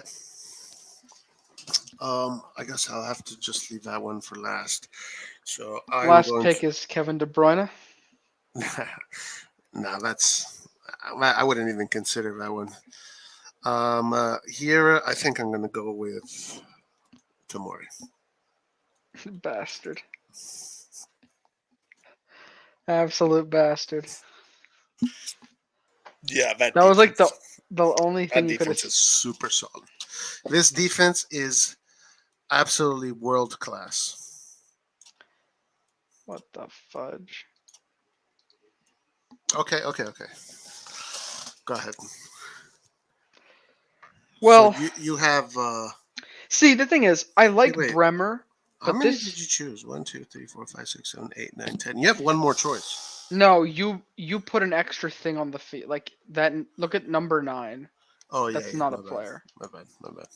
Um, this see, Bremer would have been the obvious choice, but Would in it? this it would have been the obvious choice. But this season, like I don't know, Juventus is just in shambles. So So who are you gonna put there? I'm gonna put Bastoni. I It's think his been alright. control is fantastic. His crossing is also fantastic. Oh wow. Sure. Are you sure? You're talking about Bastoni? You know he's Italian, right? Yeah. Okay. So Ooh. Skriniar and Bastoni. Now this is my last pick, which is very difficult. Very difficult because I got to figure out how to play this formation and how to make it balanced. So I guess you have to pick your left back. You don't have many. You don't have any great options. Actually, you'd be surprised. I looked at the list and there are some interest, like some fine players, like some decent players. Yeah, sure, but not at the level of them. Well, obviously that's why you took him with your second pick. Yeah. Fuck. Damn. Damn. Okay, I think I'm for the sake of balance. For the sake of balance,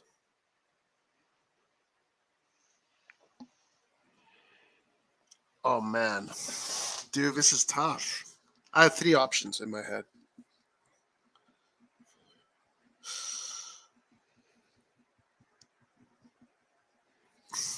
Damn, I kind of put myself in with.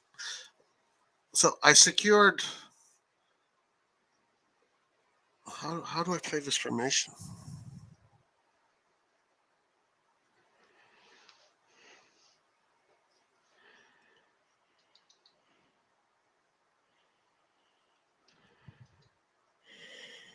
Mm,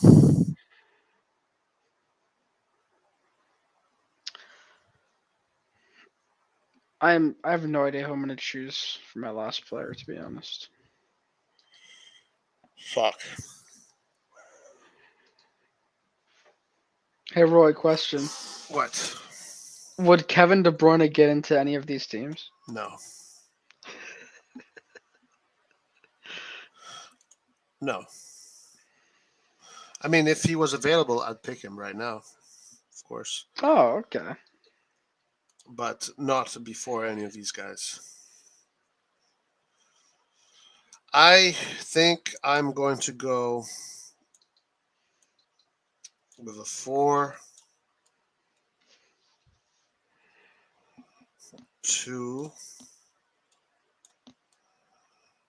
Osimhen Lautaro. I think I'm going to go with a 4-2-2-2, Oh my god. and my balance keeper on this side is going to be Pellegrini. Yeah. Your team is weird, man. No, it's actually really balanced. Really balanced. So for my left back, which is the last player, I have three choices. I'm either thinking Spinazzola, Udogie, or Di Marco. Udogie is very young. Um, he's like actually only 19 years old. No other player has going to come close to these three. I mean, Mario Rui, okay, but the guy Oliveira seems promising from Napoli, but I like the other players better. Um, I think right. See, if I was building a team for the future, I would take Udogie, but I think for the point of this, I'm going to take Spinazzola. Good choice.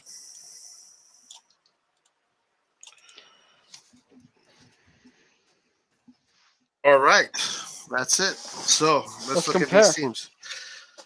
Uh, First of all, I'm playing a 4-3-2-1, and I have in the back Theo, Kim, Tomori, Di Lorenzo. My midfield is Barella, box to box, left. Actually, no. Pellegrini, box to box, right. Barella, box to box, left. Lobotka, Regista.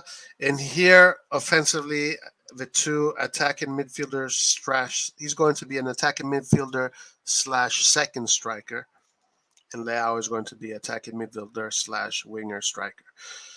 And Osimhen is going to be my center forward. So, there you go. Balanced team. You, on the other chance, go ahead. You can tell. Yeah, I think I have a really balanced team as well because I have the best goalkeeper.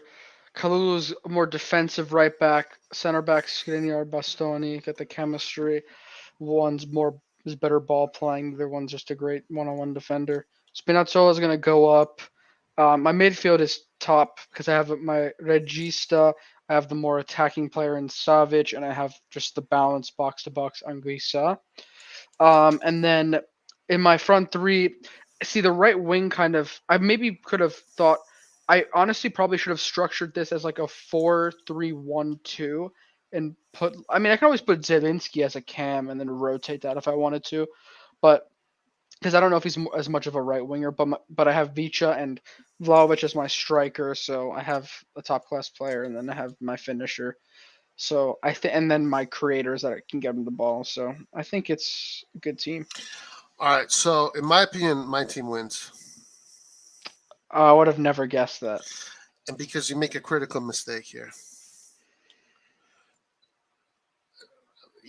Which you kind of said you were going to correct it, but with these players, you should be playing a diamond like this.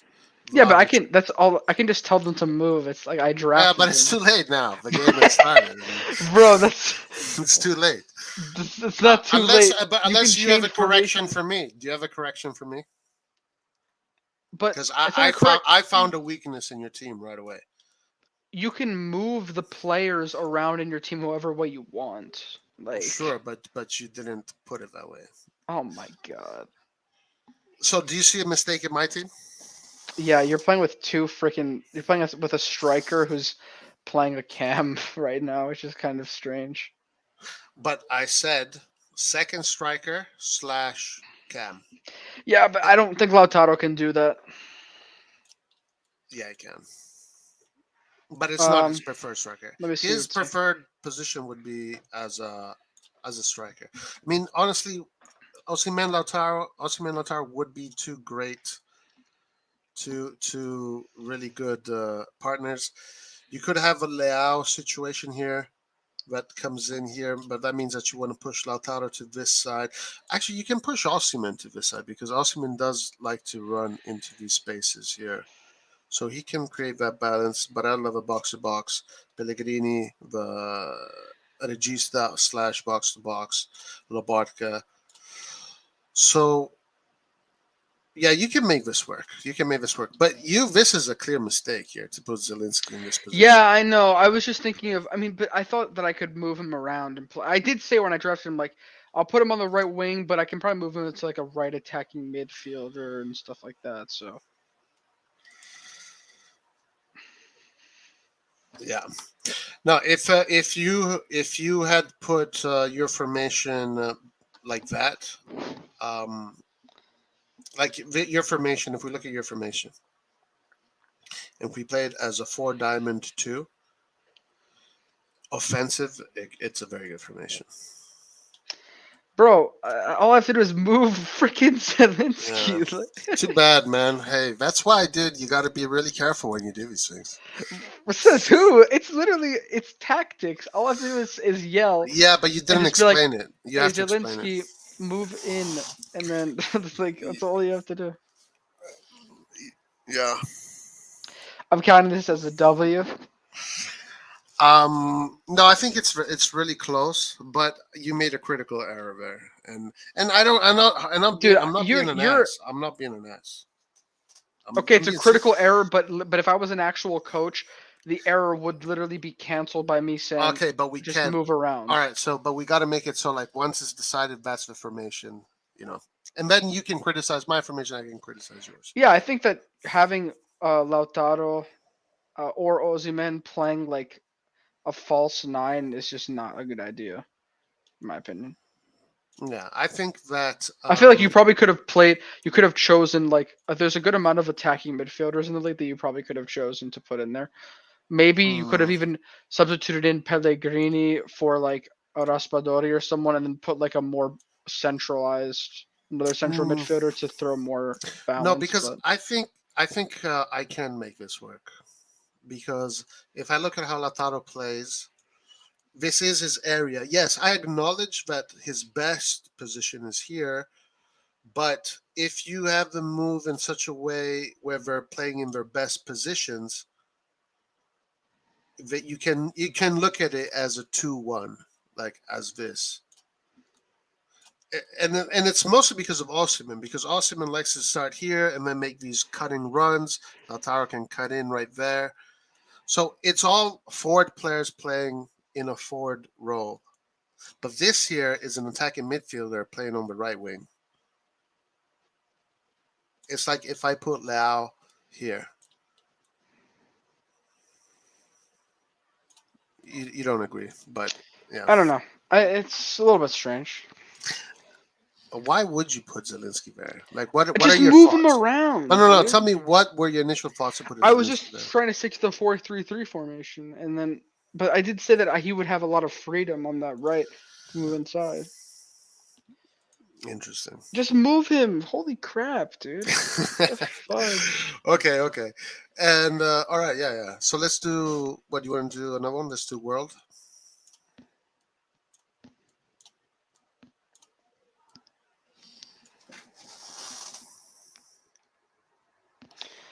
I think that's good. Yeah. I think I'm gonna be honest. I mean, you're gonna disagree with me when I say this.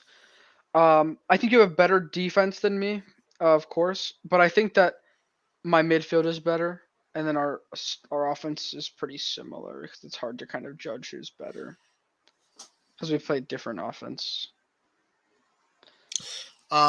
Well, in my formation, if we put your team like this in a four diamond two, it's a very balanced team. Everybody's playing in their right position, and it's all good for everybody. In my formation, there would be specific. Everybody is essentially in their position, but essentially the offense would have to play in a specific way for it to work. Mm, okay. Yeah. Well, that was good. I'm pretty happy with my performance. Yeah. Well, mañana, mañana. All right. Let's do a world. Oh God, no. Okay, I'm gonna go to sleep after that though. But Yeah. Last one. Then we're close. are we doing a Wait, are we doing a draft again? Yeah, world Oh this time. We're gonna shit. use all the players in the world. Oh shit. Okay. But This see, time, but this this is time I'll go first. but this is gonna get so subjective though because you're gonna say that my players are bad when I choose players that you don't like. Oh yeah, So of course. I mean, you're gonna choose Reese James. Like, obviously, I'm gonna win this one. we're gonna All choose right. Di Lorenzo. Maybe not. Best right back. Yeah, my All right. ass. Okay. So, well, I guess I'll go first since last time you went first. Sure. Okay. And I wonder who you're gonna choose. So I will start with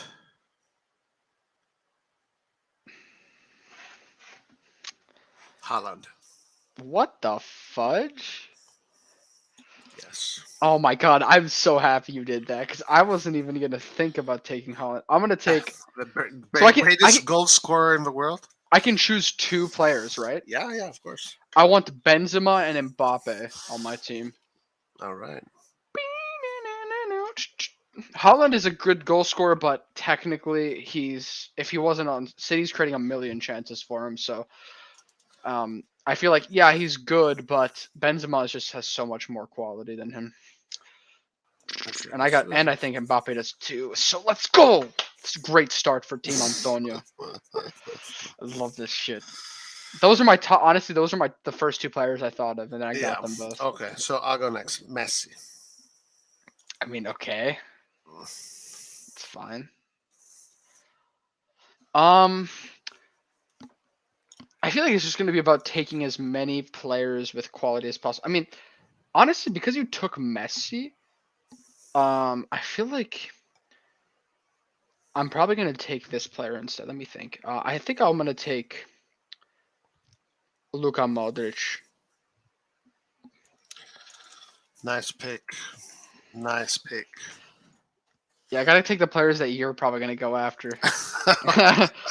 because I mean, you're probably going to look for a midfielder, and I know that there's only a few non-attack like Serie A midfielders that you actually would respect. Yeah. Now here on this other side, I really think that this guy is the new Messi. So I'm gonna go with Vicha Veresquilla. Okay.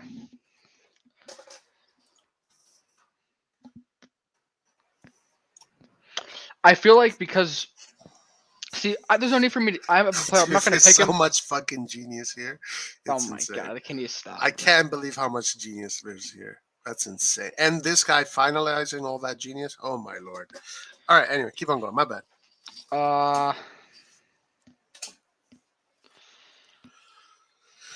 See, there's no point. I can take these two players that I know I'm going to put on my team, but I know that you're not even going to think about taking these players. So, and if Whatever. you do that, if you actually did, then that'd be like you being an asshole. So, What?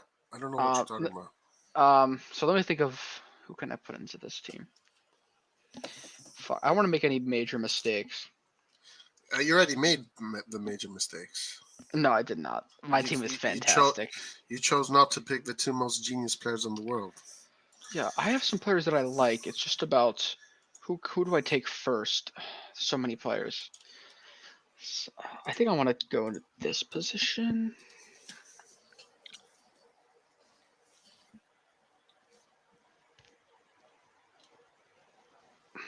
You know what? Screw it. I'm gonna take Salah and put him on my right wing.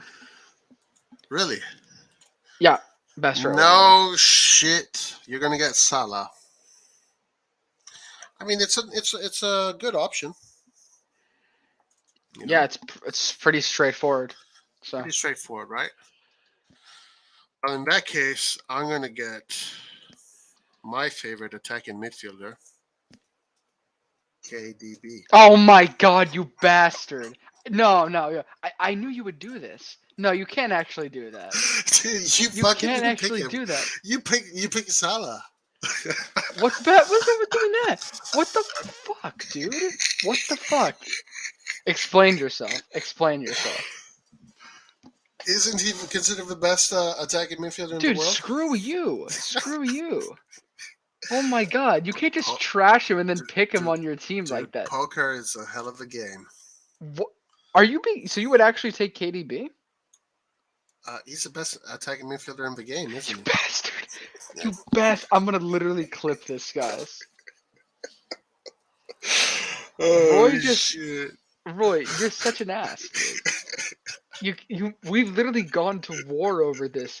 You've taken years off of my life, like trashing De Bruyne like for 4-hour night streams, just to pick him on your team. Bro, look at the fucking quality I have in that top 4 already. Oh my god. Are you fucking serious? You're such a liar. Hold dude. on. Let me do something. Oh wait. Let me give him his right number. Oh my god. This is unbelievable. This is unbelievable. This is fucking unbelievable. Jesus, dude. Imagine having this fucking school. Okay, keep on going. It's your turn. Fuck. F me, dude. I'm so mad. I'm actually so mad. I was gonna take him. I knew you wouldn't take him. Like, why would you take him? I'm telling you, poker is a hell of a game, dude. I'm a great poker player. Have you liked him this whole time? Dude, I knew that we were going to have this game, and I knew that this was the best opportunity to get him. It all just came into that's poker. But hold on, just happens. Wait, you have to admit. Do you think he's good or not, or are you just doing it to get me mad? No, he is considered the best attacking midfielder in the world. Yes or no? Yes, but that's what I've been trying to prove to you for like the past year, and you kept denying it. Listen, he's considered the best attacking midfielder in the world. So I'll take KDB. Who are you taking? Now I have to do some reflection. Shit. I think I'm gonna end up because I think some players are kind of fading away, and I don't know if you're gonna think this is a good idea, but I think I'm gonna stick with my gut and I'm gonna take Pedri. What? Yeah. Pedri. Yeah. Pedri, the midfielder. Yeah. Okay. Yeah. Gotcha. I thought you were talking about Pedro. I don't know. The guy from Lazio. Okay. Good choice. Well done. Very good. Very good. In that case, what I'm going to do is pick my next player. And that next player is Theo Hernandez. Oh my god, you gotta be kidding me.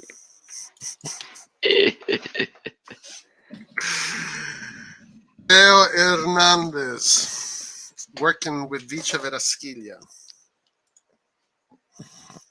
Oh, by the way, I think Dusan Vlahovic made the top, did make the Ballon d'Or ranking somehow. I don't know how. Yeah, I don't know.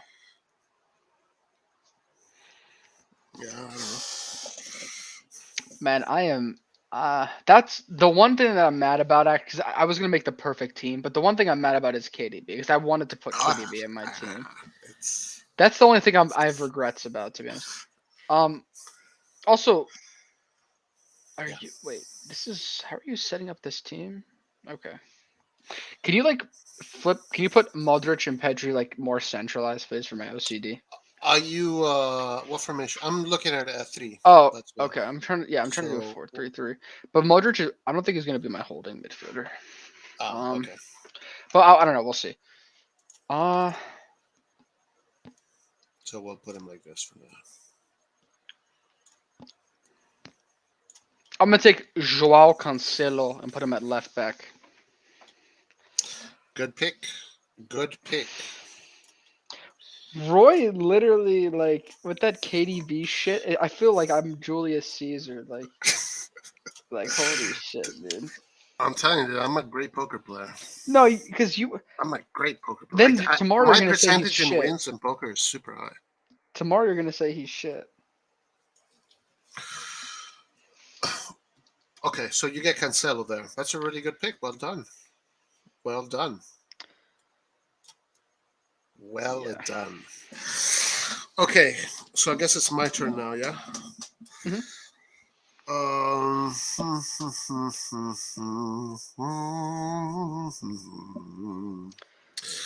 I didn't lose. What the hell?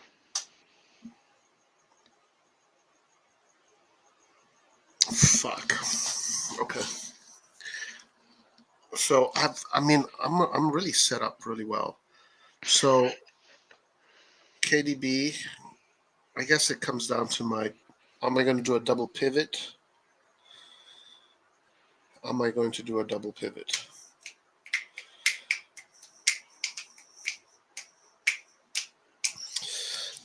Yes, I am going to do a double pivot. And I'm going to go with Verratti. Boom. Oh my god. Like you will never hold the ball. Like Oh my god. I'll have the ball like the whole time.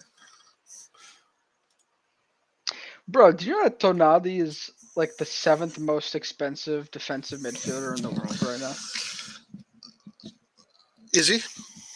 I think so. But then again, depends. Um,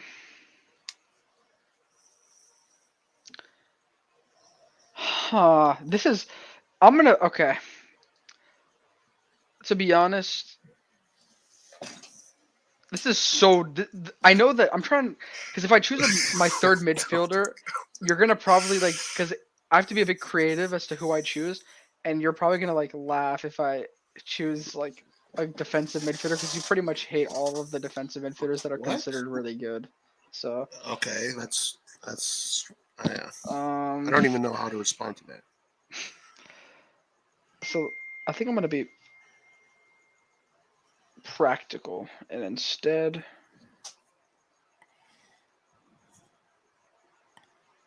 I think I'm gonna have to go with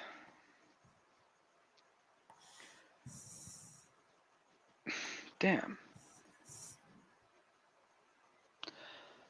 I think for my center back I'm gonna go Rudiger, Okay, a great player. really? Yeah. You consider him a top level defender? Like Center top? back, yeah, he's been one of the best players. I think you're crazy, dude. What are you talking about? I think you're going through a poor set of form right now. All right, I'm gonna pick my center back, and that's gonna be Virgil van Dijk. Yeah, I was thinking about that, but I like Rudiger better. Okay. Okay, let me think of who's next.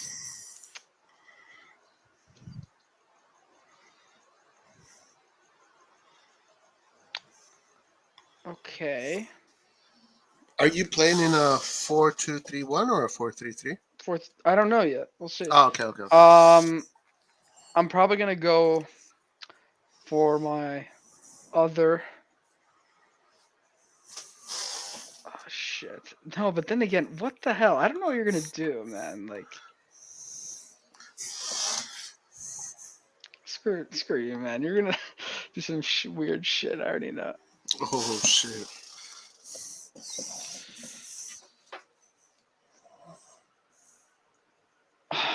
Damn. I messed with you, dude, with that KDB. Like that was a 1-2. That was a strong 1-2. I hate you for that because you can't just do that after you shit on him. Ooh, Um. that's nice. That's good.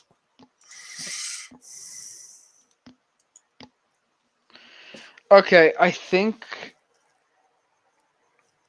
Oh, fuck. But I know whoever I pick, you're just gonna laugh at because there's not really a clear choice for this position.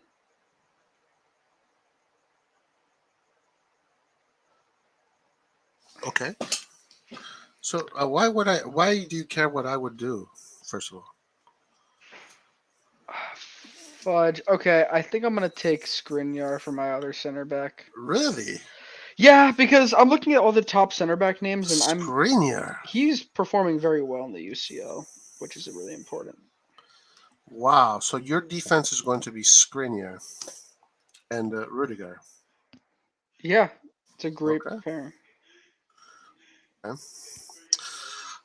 I'm actually going to take the advice of the of Majidin, and I think it's a great shout out. And because my team is a team based on quality, I'm going to add another quality player on the right. Yes. That is Hakimi. I am so happy you did that. Hakimi is very attack minded. Yes, that's what I want. So you're gonna have two attack-minded fullbacks. I'm Yes. gonna go with Well, actually, do I even? Hold on, let me think now. Should I even take this person now, or should I wait? I think I'm gonna. Let me go for a midfielder now because I feel like you could still take a good midfielder. Ooh, Um, can I now? Can I oh, now? this is so hard to choose.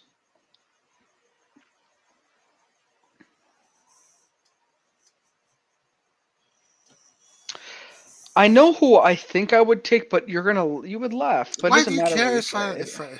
what are you gonna say? Gundogan? No, What are you gonna say? let's do. I'm looking. Let me just look at central midfielders. Let me think. Yeah, if I name this player, you're really gonna laugh. Ugh. I can't. If I do it, you're gonna like get so mad, dude. I can't. Okay. No, but damn it! I don't. It's so hard. Okay, I'm just gonna stick with my gut, and I'm gonna take Rodri. Play him defensive mid. What? Oh, I bro, don't know. I don't know who to what are choose. you doing to this team, oh, man? I was gonna take. I was gonna play. Rodri. I was gonna play. Like this Uh, guy? You spell it like this, no, right? no, no, no, no, no. With an I at the end, just an I. He plays. Who does he play for? City. He's like Okay. he's like a defensive midfielder. So you play him deep.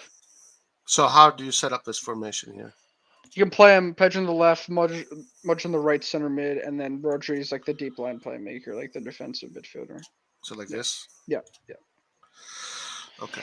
I only took him because I was looking for if I had if I had De Bruyne, I would have just gone for a super attacking like team and just played De Bruyne and then Roger and then Pedri and Modric together, but damn it. You ruined my plans. Although this team is more balanced, to be fair, but it's whatever.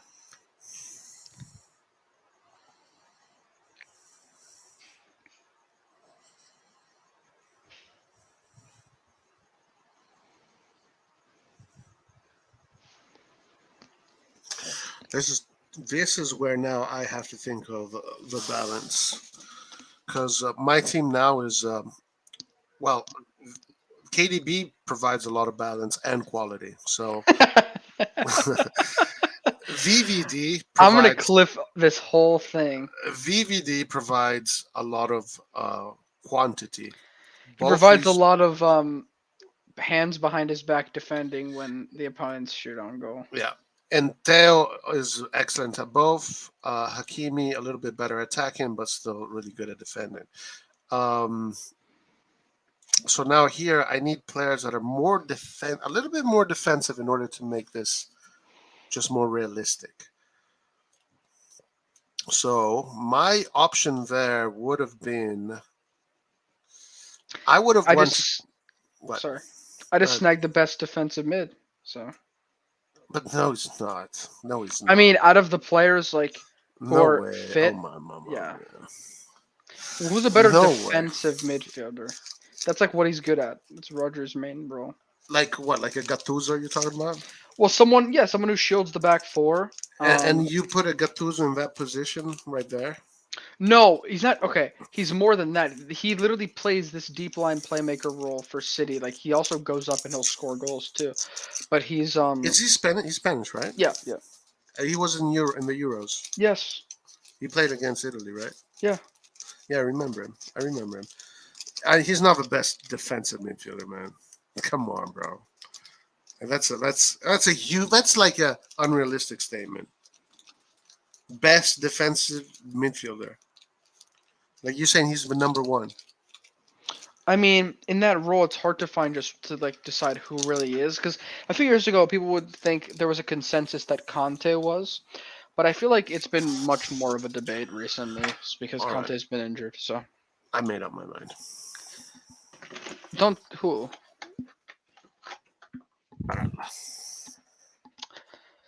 your team has no balance. No, it is. It's very balanced. It is very balanced, actually, and it has extreme amount of quality. But I gotta fix that. I gotta do what? Okay, your turn. Yeah, so for the rest of the players, I know exactly who I want Okay. because I'm only missing two players. Um, I stand by this. I've done a lot of reflecting, and I'm an honest person. So, for right back, I will be taking Reece James. Oh Jesus! You might as well take fucking. Reece. You might as well take Dest.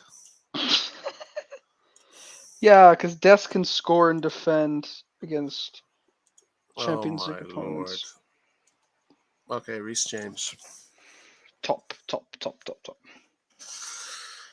Oh my gosh. He's perfect to provide balance defensively. Imagine Beach against Reese James. Okay. All right. What? Anyway, Did you not see Leao against Reece James? Reece James was fucking clamping, dude. What are you talking about?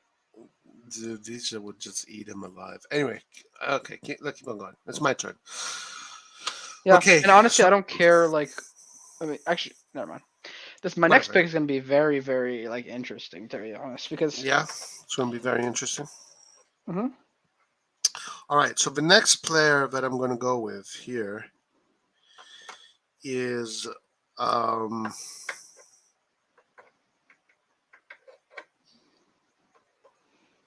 Hmm, this is a good one.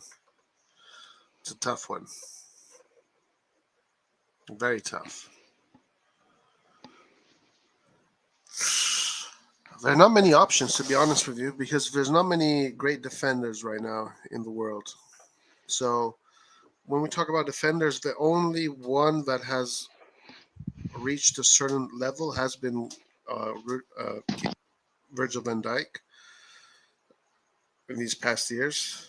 But like, there's no Sergio Ramoses now, or any new Sergio Ramoses, or any new Maldinis, any new Nestas, any new Cannavaros. None of that level. So it's difficult to choose. Therefore, I'm going to say this, and I'm going to say that the level of every other defender in circulation is more or less the same. Some a little bit better than others. I am going to go with my main man, Tomori. Wow, I respect it.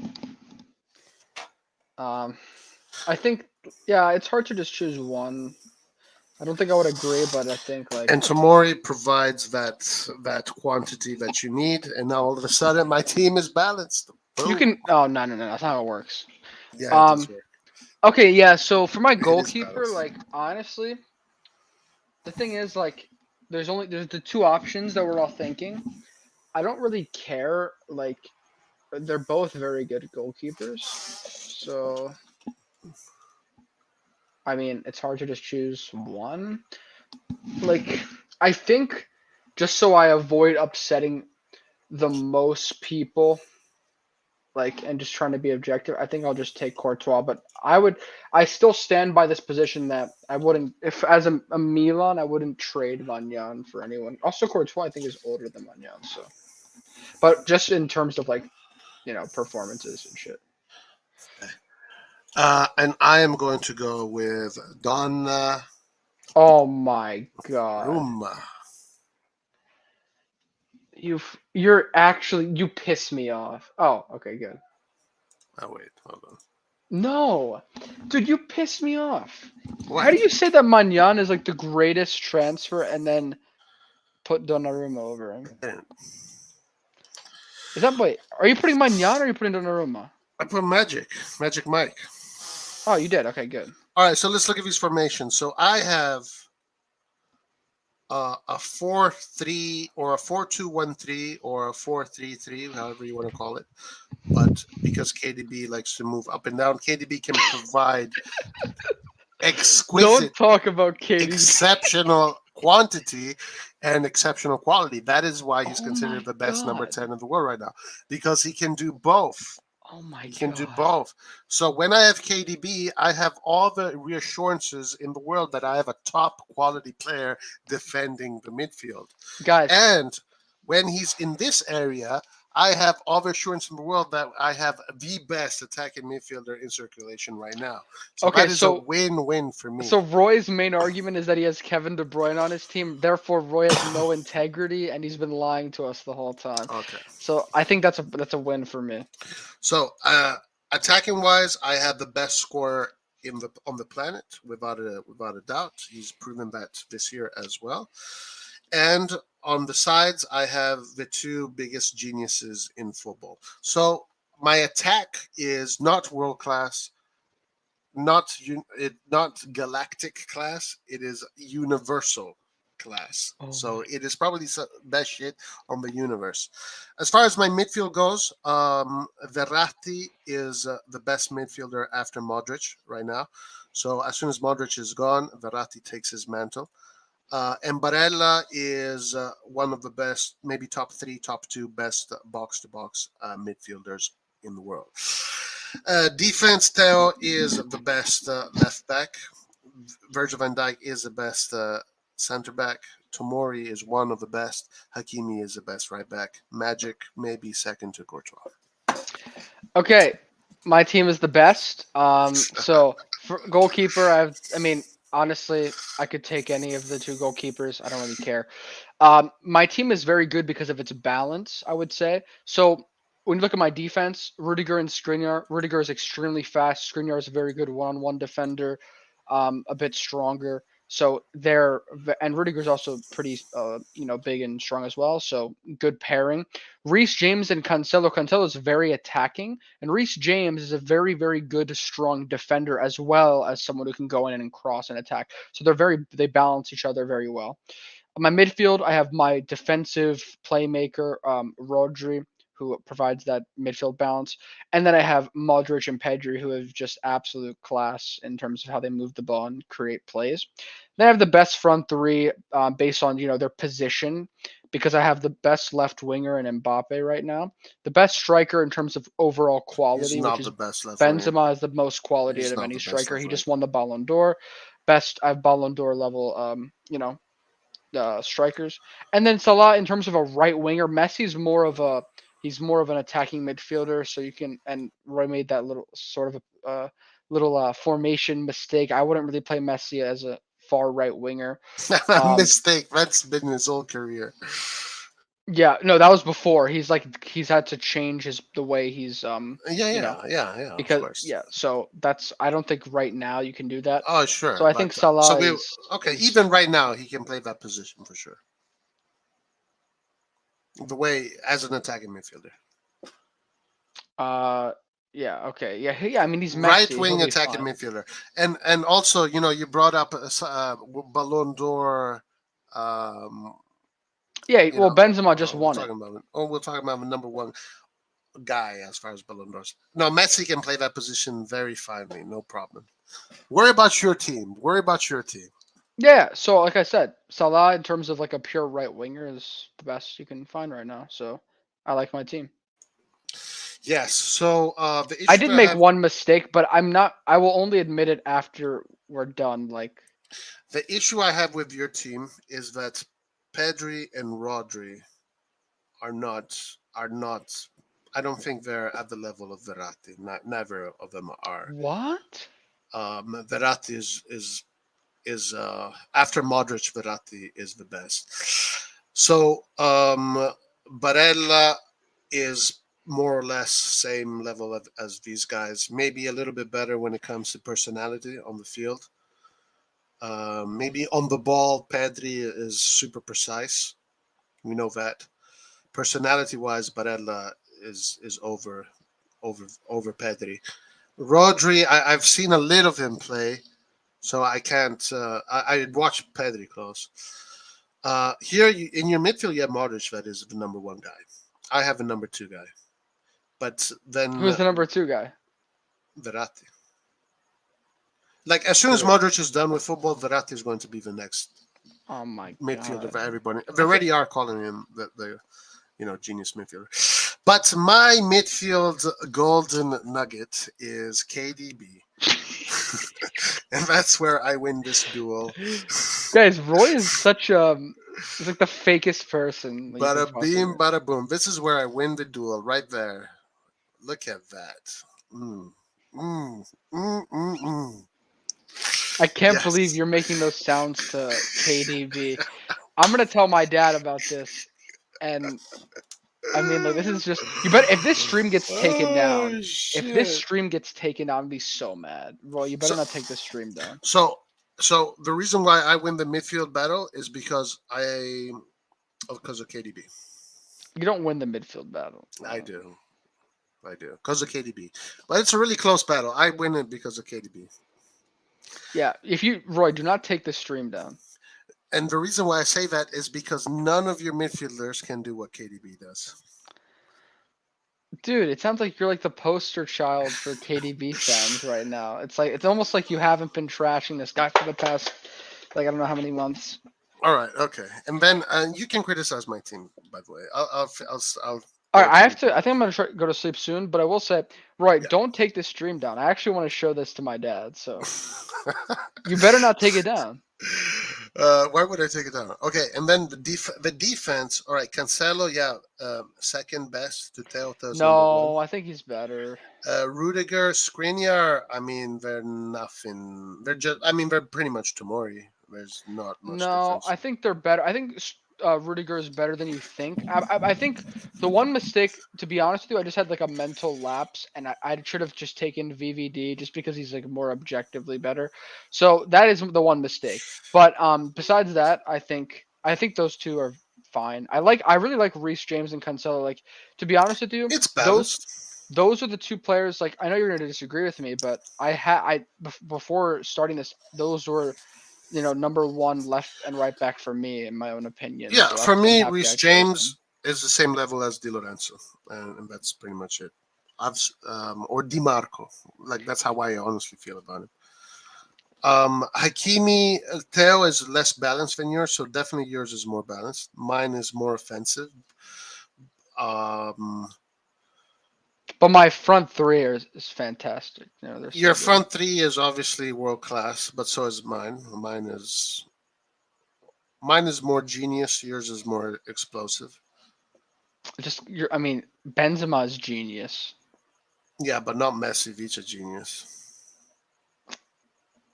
But okay, is Mbappe like a bum or something? No, but these are explosive players. Yeah, Benzema is more of a smart player. Mbappe is more explosion. Salah more explosion. Benzema very smart, but also Mbappe very smart and Salah very smart. They're all it's a world class offense. Mine is maybe prettier to watch. Mine's better. So. No, I don't think so.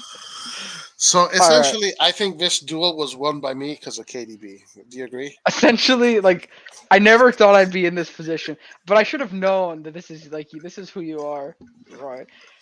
You're like the you'll do whatever you want to win, and it's funny because I can't disagree with you that KDB is a great player because he was going to be my gem because I knew you wouldn't take him. And you Dude, did this just to get me pissed off. And I see, and you're using this because you know that I would agree that KDB's a great player. So you're trying to get me to admit that you know. Look at Nathan. At least Nathan is Nathan is consistent. At least. yeah, but Nathan is the only consistent one. Put this. but Nathan Antonio doesn't agree with that. That's what's important. That is what is important. Unless he changes his mind. But Roy, what can you be honest about KDB? Like, what do you actually think? I think KDB is the best attacking midfielder in the world. You and actually think that? he is also one of the best box to box midfielders in the world, and he's also one of the best defensive midfielders in the world. So it's like having three players in one. So Having you admit that? it's like having a super elite player and then two other top players, and that is Oh why I my think god, I have a strong edge over you here dude, today, right? Wait, dude, wait. I Do you can't. not agree? I can't believe you just went there. You said I have a super elite player, and then last time when I was telling you that KDB was better than Verratti and Barella, you were like, you wanted to kill me when I said that. Okay, but do you disagree with what I said? Roy, no, I want you to be honest and say what you actually think. I am honest. No, who's better, Verratti or KDB?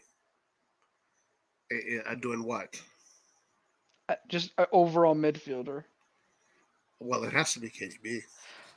Who's better, Modric or KDB? Obviously KDB. Are you fucking crazy? But Modric or the thing KDB? is, like, these two players do different things. KDB does the attacking phase and the defensive phase. Verratti and Modric are playing.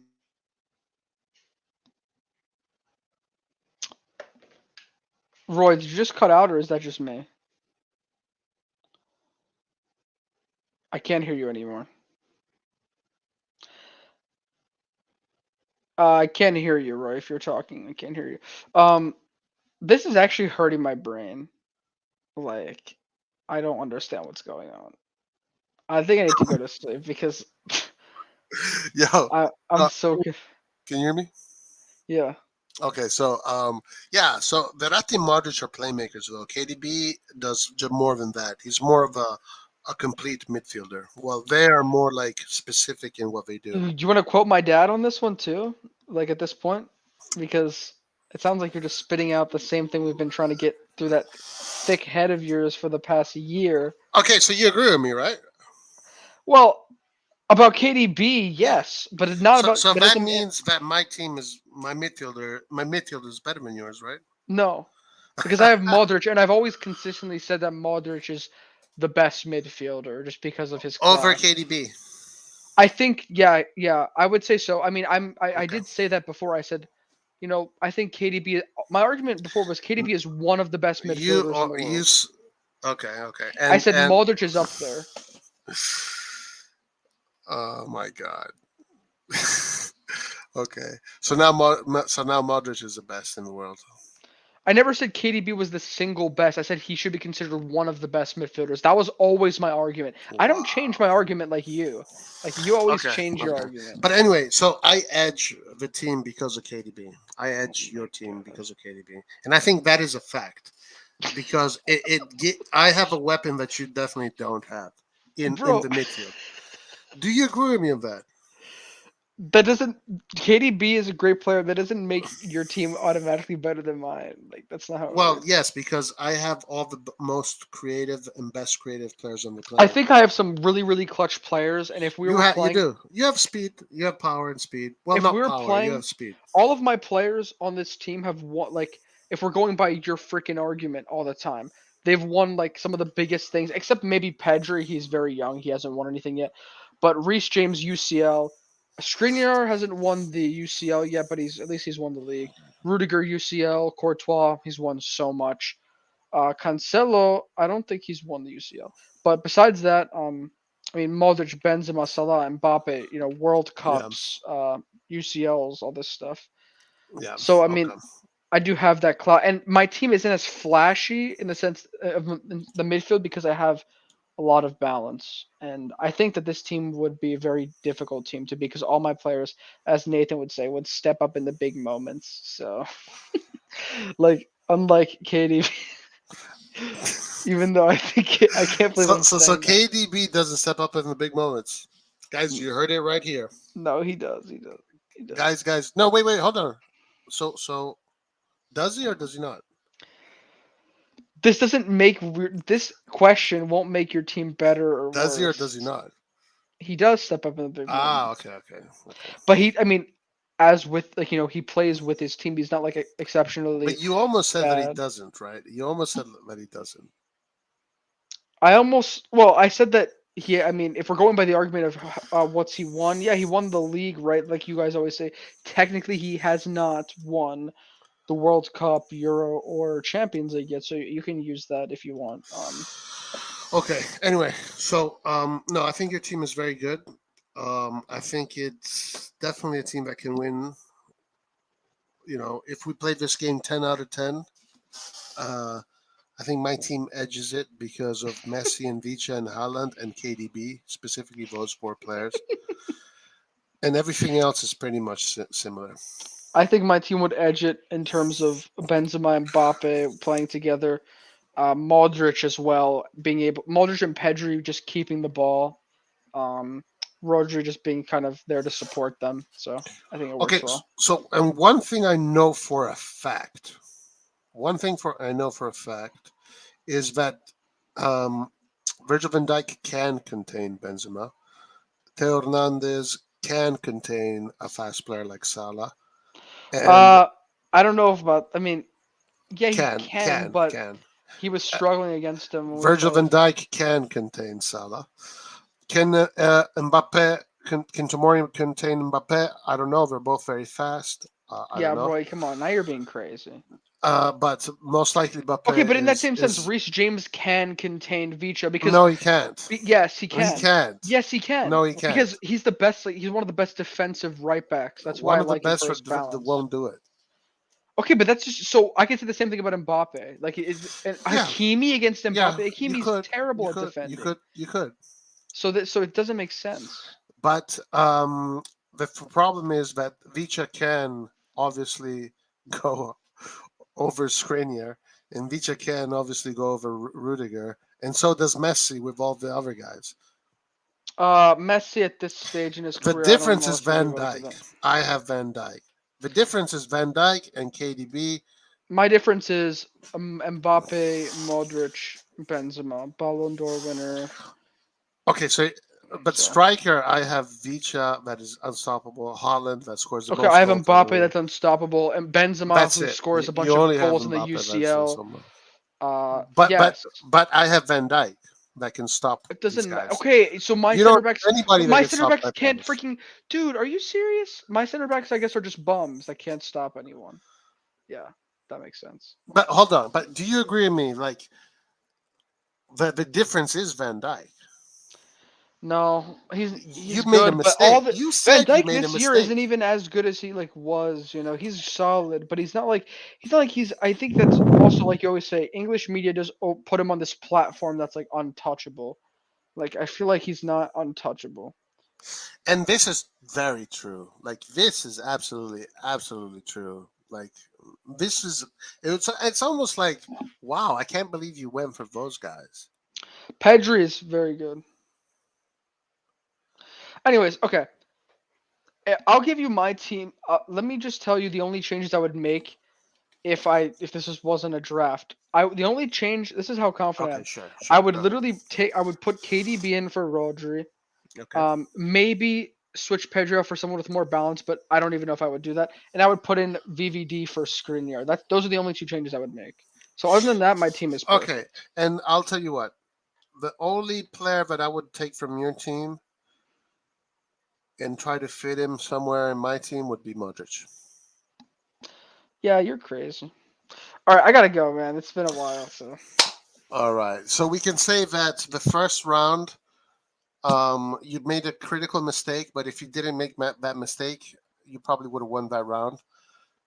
that wasn't Um, even, dude. It's not a critical mistake. You just move him in the formation. Like but that's you all you have should to do. you should have said that. But anyway, I'll give you that one because I'll give you that one. But this one here, like this was a heavy defeat. Heavy It defeat. was not a heavy defeat. It was a real heavy defeat. Anyways, I'm It was a tired as hell. traumatizing Anyways, defeat. I'm 3 hours ahead of you. I have school. All right, all I right, feel like all if right. I was thinking more clearly, maybe I wouldn't have given you Van Dyke by Yeah, accident. So, yeah. other than that, All right, my man. also Great you job. you stabbed me in the back, I like didn't, dude. I completely, didn't. I didn't. completely. I didn't. Okay, so look at this actually. Roy's first team wins 3-2. The second team, Roy wins 3-0. Yeah, this guy just loves you. All right, I gotta go. All right, all right, all right. Everyone's trolling. Have a good night. Have a good night, man. I'm going to So. close too. All right, guys. Everybody in chat, that was fun. We'll do shit like this again. So we'll see you next time, and we'll talk about Milan. Kevin De Bruyne. Yes. Yeah. I'm glad we finally agree about Kevin De Bruyne. You bastard. You bastard. I literally lost I lost years of my life after that debate because you were just sitting in the corner. You know. I was like, Hey, thanks for the super chat, Nathan. Nathan. Okay, Anton. don't act like you weren't hyping up Barcelona for like the whole summer. All right, like relax. Modric is top class. Pedri, I think, is not. It's not offensive to put Pedri, and I only put Rodri there for team balance. Okay, so you name me a defensive midfielder that would work. I guess. Like, Do you want I'm. to do? Do you want to do all time AC Milan one? No, I gotta. I mean, I'm You too gotta go to tired. bed. I will do Next it time. next time. I'll do it Next time. next Next time. time. All right. Thank you for the super chat. This chat knows that I'm pissed off about De Bruyne right now, especially Christian. Dude, that was the checkmate. I was Dude. gonna take him, and because That you was the shouldn't. checkmate. And everyone in the chat thinks you're like a genius for that, but you literally like they would disagree with you about the things you used to say about him. That's what pisses me off. Yeah. You liar. All right, bye guys. Competition is dog eat dog, dude. Next time I'm not gonna I'm showing no mercy. Never show mercy to your opponents. Never show mercy. Roy, you would like beat up like a 5-year-old kid and No, teach him a come on. lesson. Dude, this is crazy. Look, even Christian cannot believe it. How did you let this one slip? To be fair though, I took Modric first, which was a genius play because you would have taken him. Yes, that's true. I took him before that, and then Yeah. I was gonna take I him. would have definitely taken him. I should have taken. Yeah, I don't know. I have to rewatch this. All right. Dude, you picked Rudiger and then I picked KDB. No, you picked VVD after I picked Rudiger, and I was kind of I had a mental lapse, and I like for some reason didn't choose. I think it's because I was tired, to be I honest. think Modric when I got Verratti and then you got Pedri. Then I got KDB. No, KDB was my fourth. It was my fourth choice. It was my fourth. It was I got Haaland, Messi, Vicha, KDB. Bruh, I cannot believe, dude. Okay, listen. Next time, we'll do this again, and let's see if you can I'm get. not showing you any damn mercy. But the thing is this: if I had taken KDB, you would have said he was a shit player. You would have been like, he's the reason why you would lose this match, because he's not as good as these Italian players. So I already know your tactics. Well, if you would have gotten KDB, I most likely would have gotten Modric. But anyways, there's no point. See, there's no point in doing this And because the we don't. We need difference, an objective. We the need an objective difference would have been, judge. the difference would have been that Modric would have been surrounded by Verratti and Barella, while your KDB would have been surrounded by Pedri and Rodri. So I would have won that too. No, because it would have been if I could have taken KDB after Modric, because I think I took someone else in between, because I didn't think you were gonna take KDB, so I took my time. Dude, that's why I'm it's all meant games. I could have had Modric and KDB. Why do I tell you that it's about mentality? Because you're a liar. You're just a liar. Scaltro. You know what scaltro means? No. Raspadori is cunning. That's why he's going to be one of the top players. All right, I gotta get out of here. This is fucking insane. All right. See you. Peace out. Have a good one, man. All right, guys.